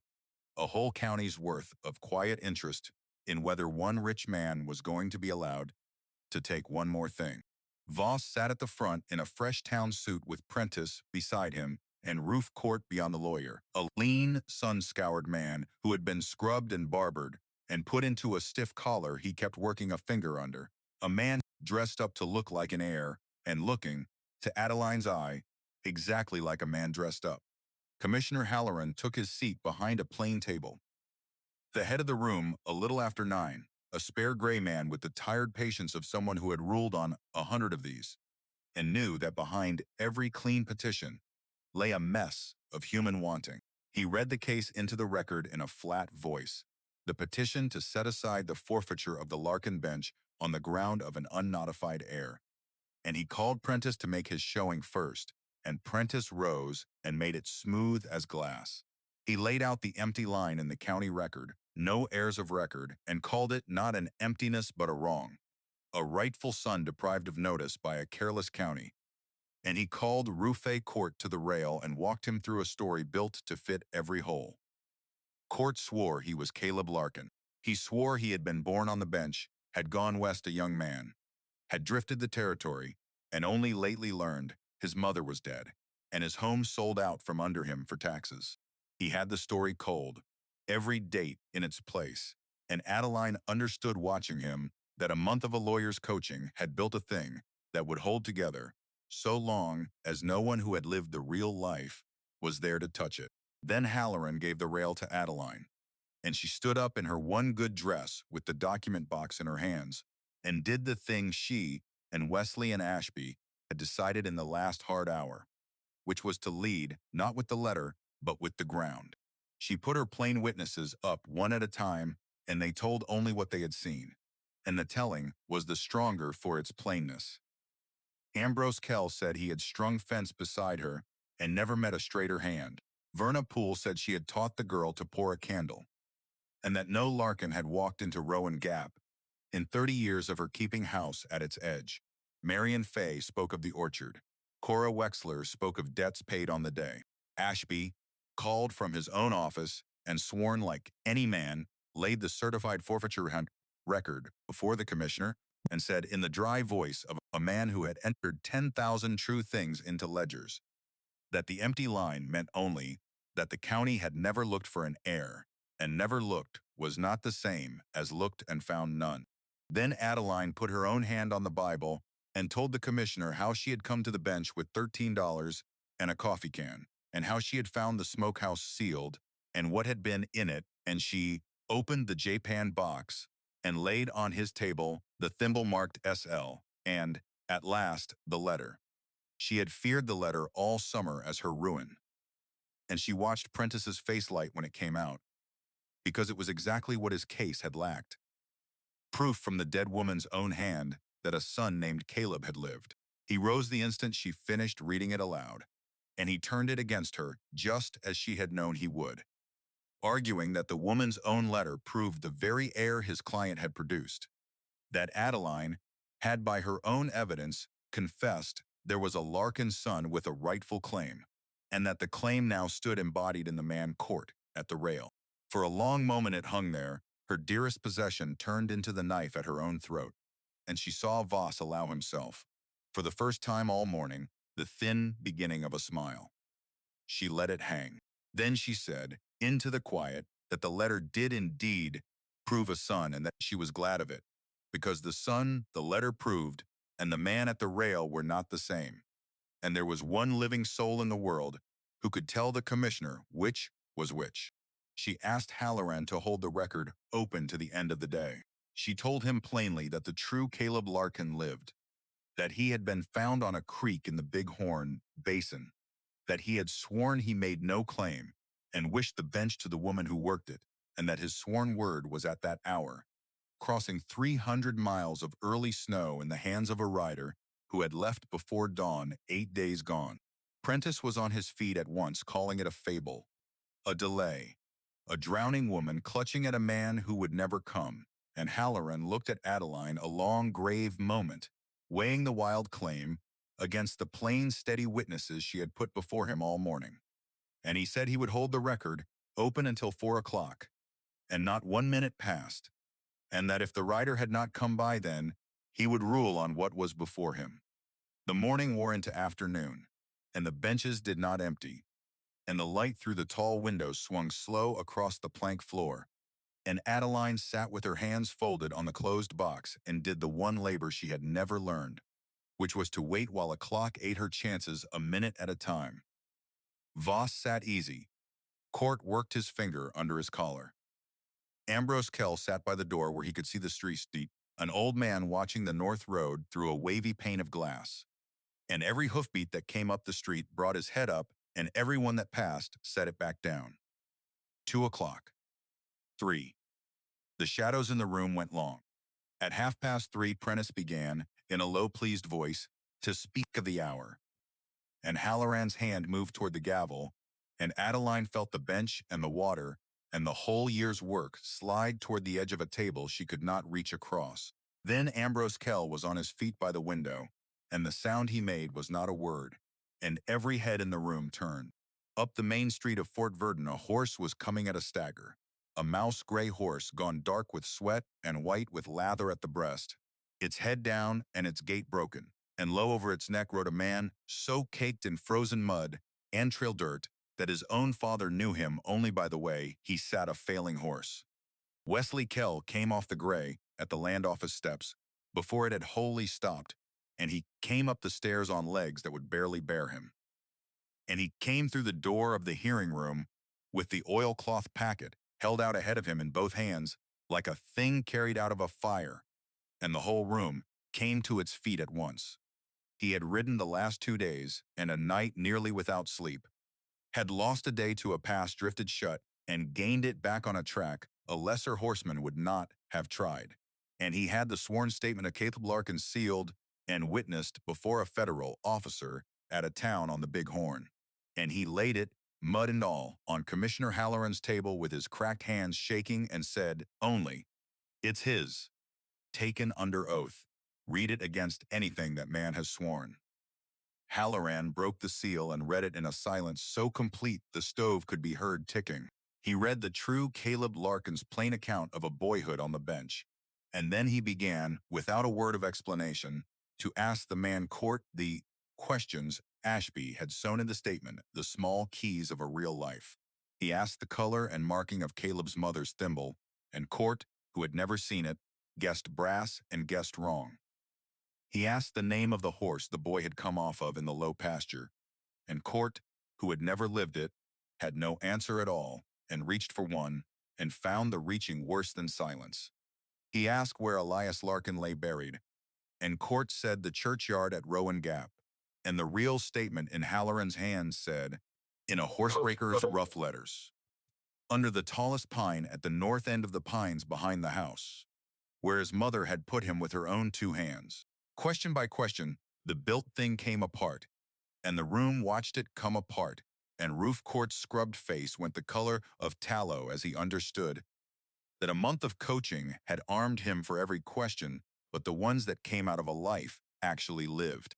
Voss rose then, because a lesser man would have sat frozen, and Voss was not a lesser man, and he tried to gather it back, to call the sworn statement unproven, the writer's oath hearsay, the whole thing a fabrication mounted by a desperate woman and a besotted blacksmith. But the ground had shifted under him, and he could feel it. Halloran let him finish, and then set the two sworn papers side by side on his table, the true sons and the false ones, and said, in his flat, tired voice, that he had spent 30 years learning to tell a document that came out of a life from a document that came out of a lawyer's office, and that he did not need much longer with these two. He asked Roof Court plainly whether he was in fact Caleb Larkin, son of Elias and Susanna, born on the Rowan Creek bench, and Court, with the built story in ruins around him and a federal oath already broken on the table, looked once at Voss and found no help there, and said, lo, that he was not. It went fast after that, the way a damned thing goes fast once the first board gives. Halloran ruled from the bench. The true heir, found and sworn, made no claim, and had confirmed in his own oath his mother's wish that the place pass to whoever took it up. The forfeiture had been valid, the notice sufficient to an heir, who had abandoned the ground 30 years and disclaimed it now.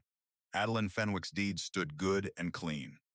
Further, he said, the physical record of the headgate and ditch, sworn to by a farrier who knew iron, established a beneficial use of Rowan Creek, predating every other claim on the water, and he confirmed that senior right in Adeline's name to run with her patent, first in time and first in right, against all comers. And then, because a federal officer who has just watched a man suborned into a false oath does not let the matter rest with a single liar, he ordered Roof Court held over on the perjury, and directed that the whole matter of the petition, its financing and its framing, be referred to the district attorney for such inquiry as the sworn falsehood invited. He looked over his spectacles at Harlan Voss when he said it, and did not need to say the name, and Voss understood, in front of the whole county he had meant to own, that the wedge he had driven so patiently had turned in his own hand and opened his own affairs to a daylight he had spent his life avoiding. Voss did not rage. Men like Voss do not rage in rooms with federal officers in them. He gathered his hat and his lawyer and walked out through a crowd that did not trouble to hide what it thought of him.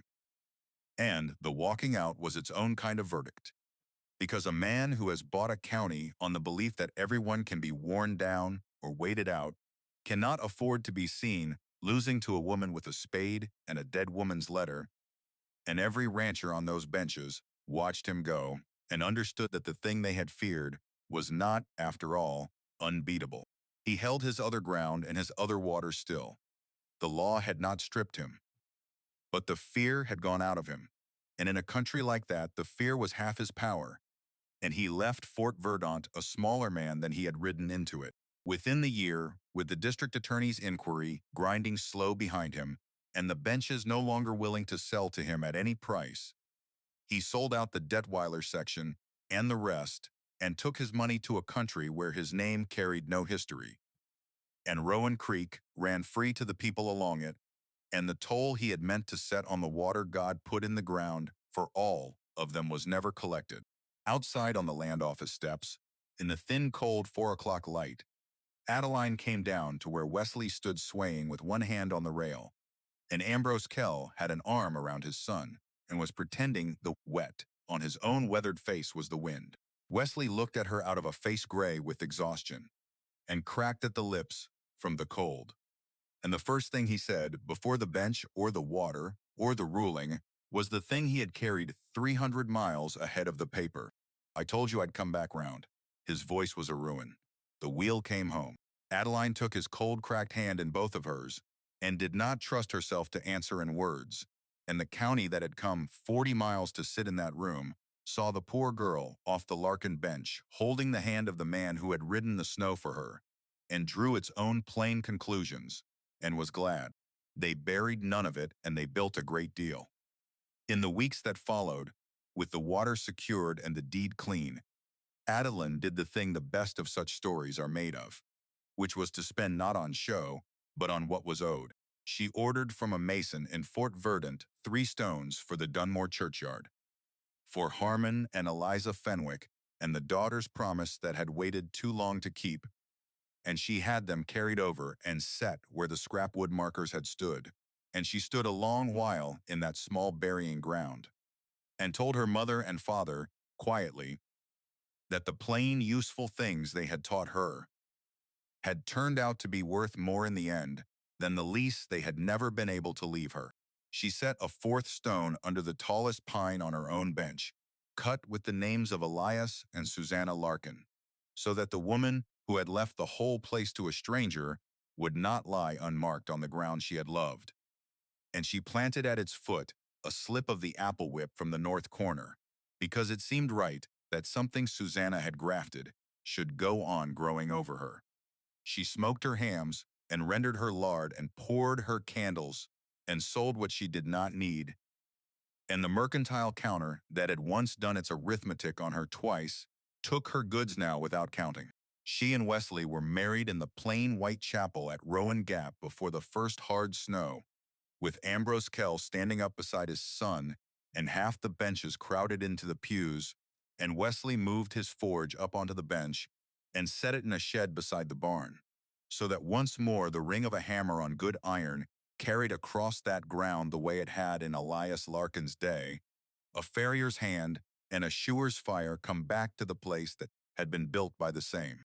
He shod the county's horses and trued its wheels, and she worked the land and the orchard and the ditch, and the dead man's anvil marked EL came up from Ambrose Kell's barn loft at last, and stood in Wesley's shed, its old letters worn but plain, a tool passed at last to a hand that would honor it. On an evening the next summer, with the creek running low and steady in its draw, and the apple trees in the north corner set with hard green fruit, Adeline brought the japanned box out onto the porch and set it on the small table between the 2 straight-back chairs where the coffee cups sat. She took out Susanna Larkin's letter, soft now at its creases from a year of reading, and she laid it open on the table.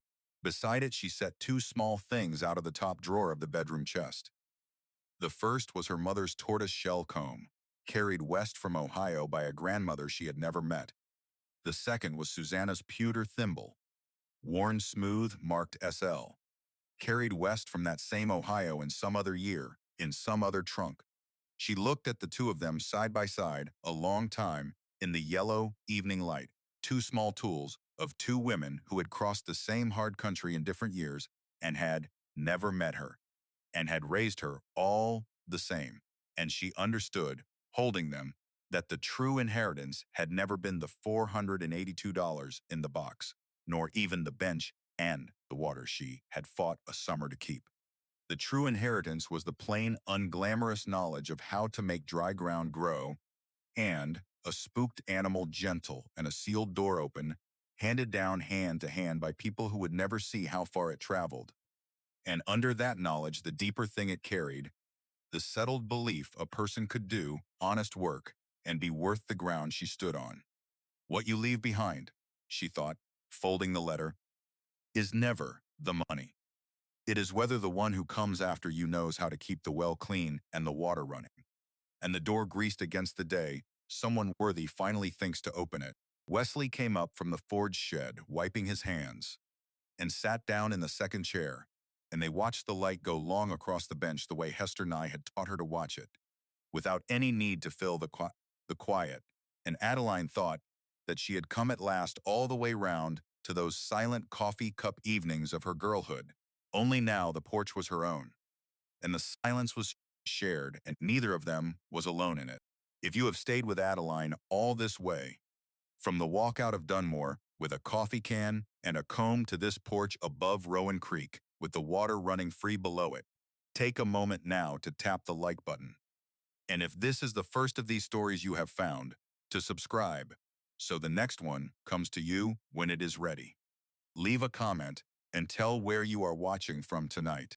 And tell, if you will, the name of the person in your own life who taught you the plain useful things, the one who set out 2 cups of coffee and did not need you to fill the silence, the one who showed you how to sharpen a blade or set a loaf or read the weather in a western sky, because every one of us who has done any real work was taught by someone, and those names deserve to be spoken aloud. Ask yourself, before you go back to your evening, what have you walked past because other people said it was worthless? And what might be waiting, sealed and patient behind a door that only you would think to open, for the one who is finally willing to do the work of finding out?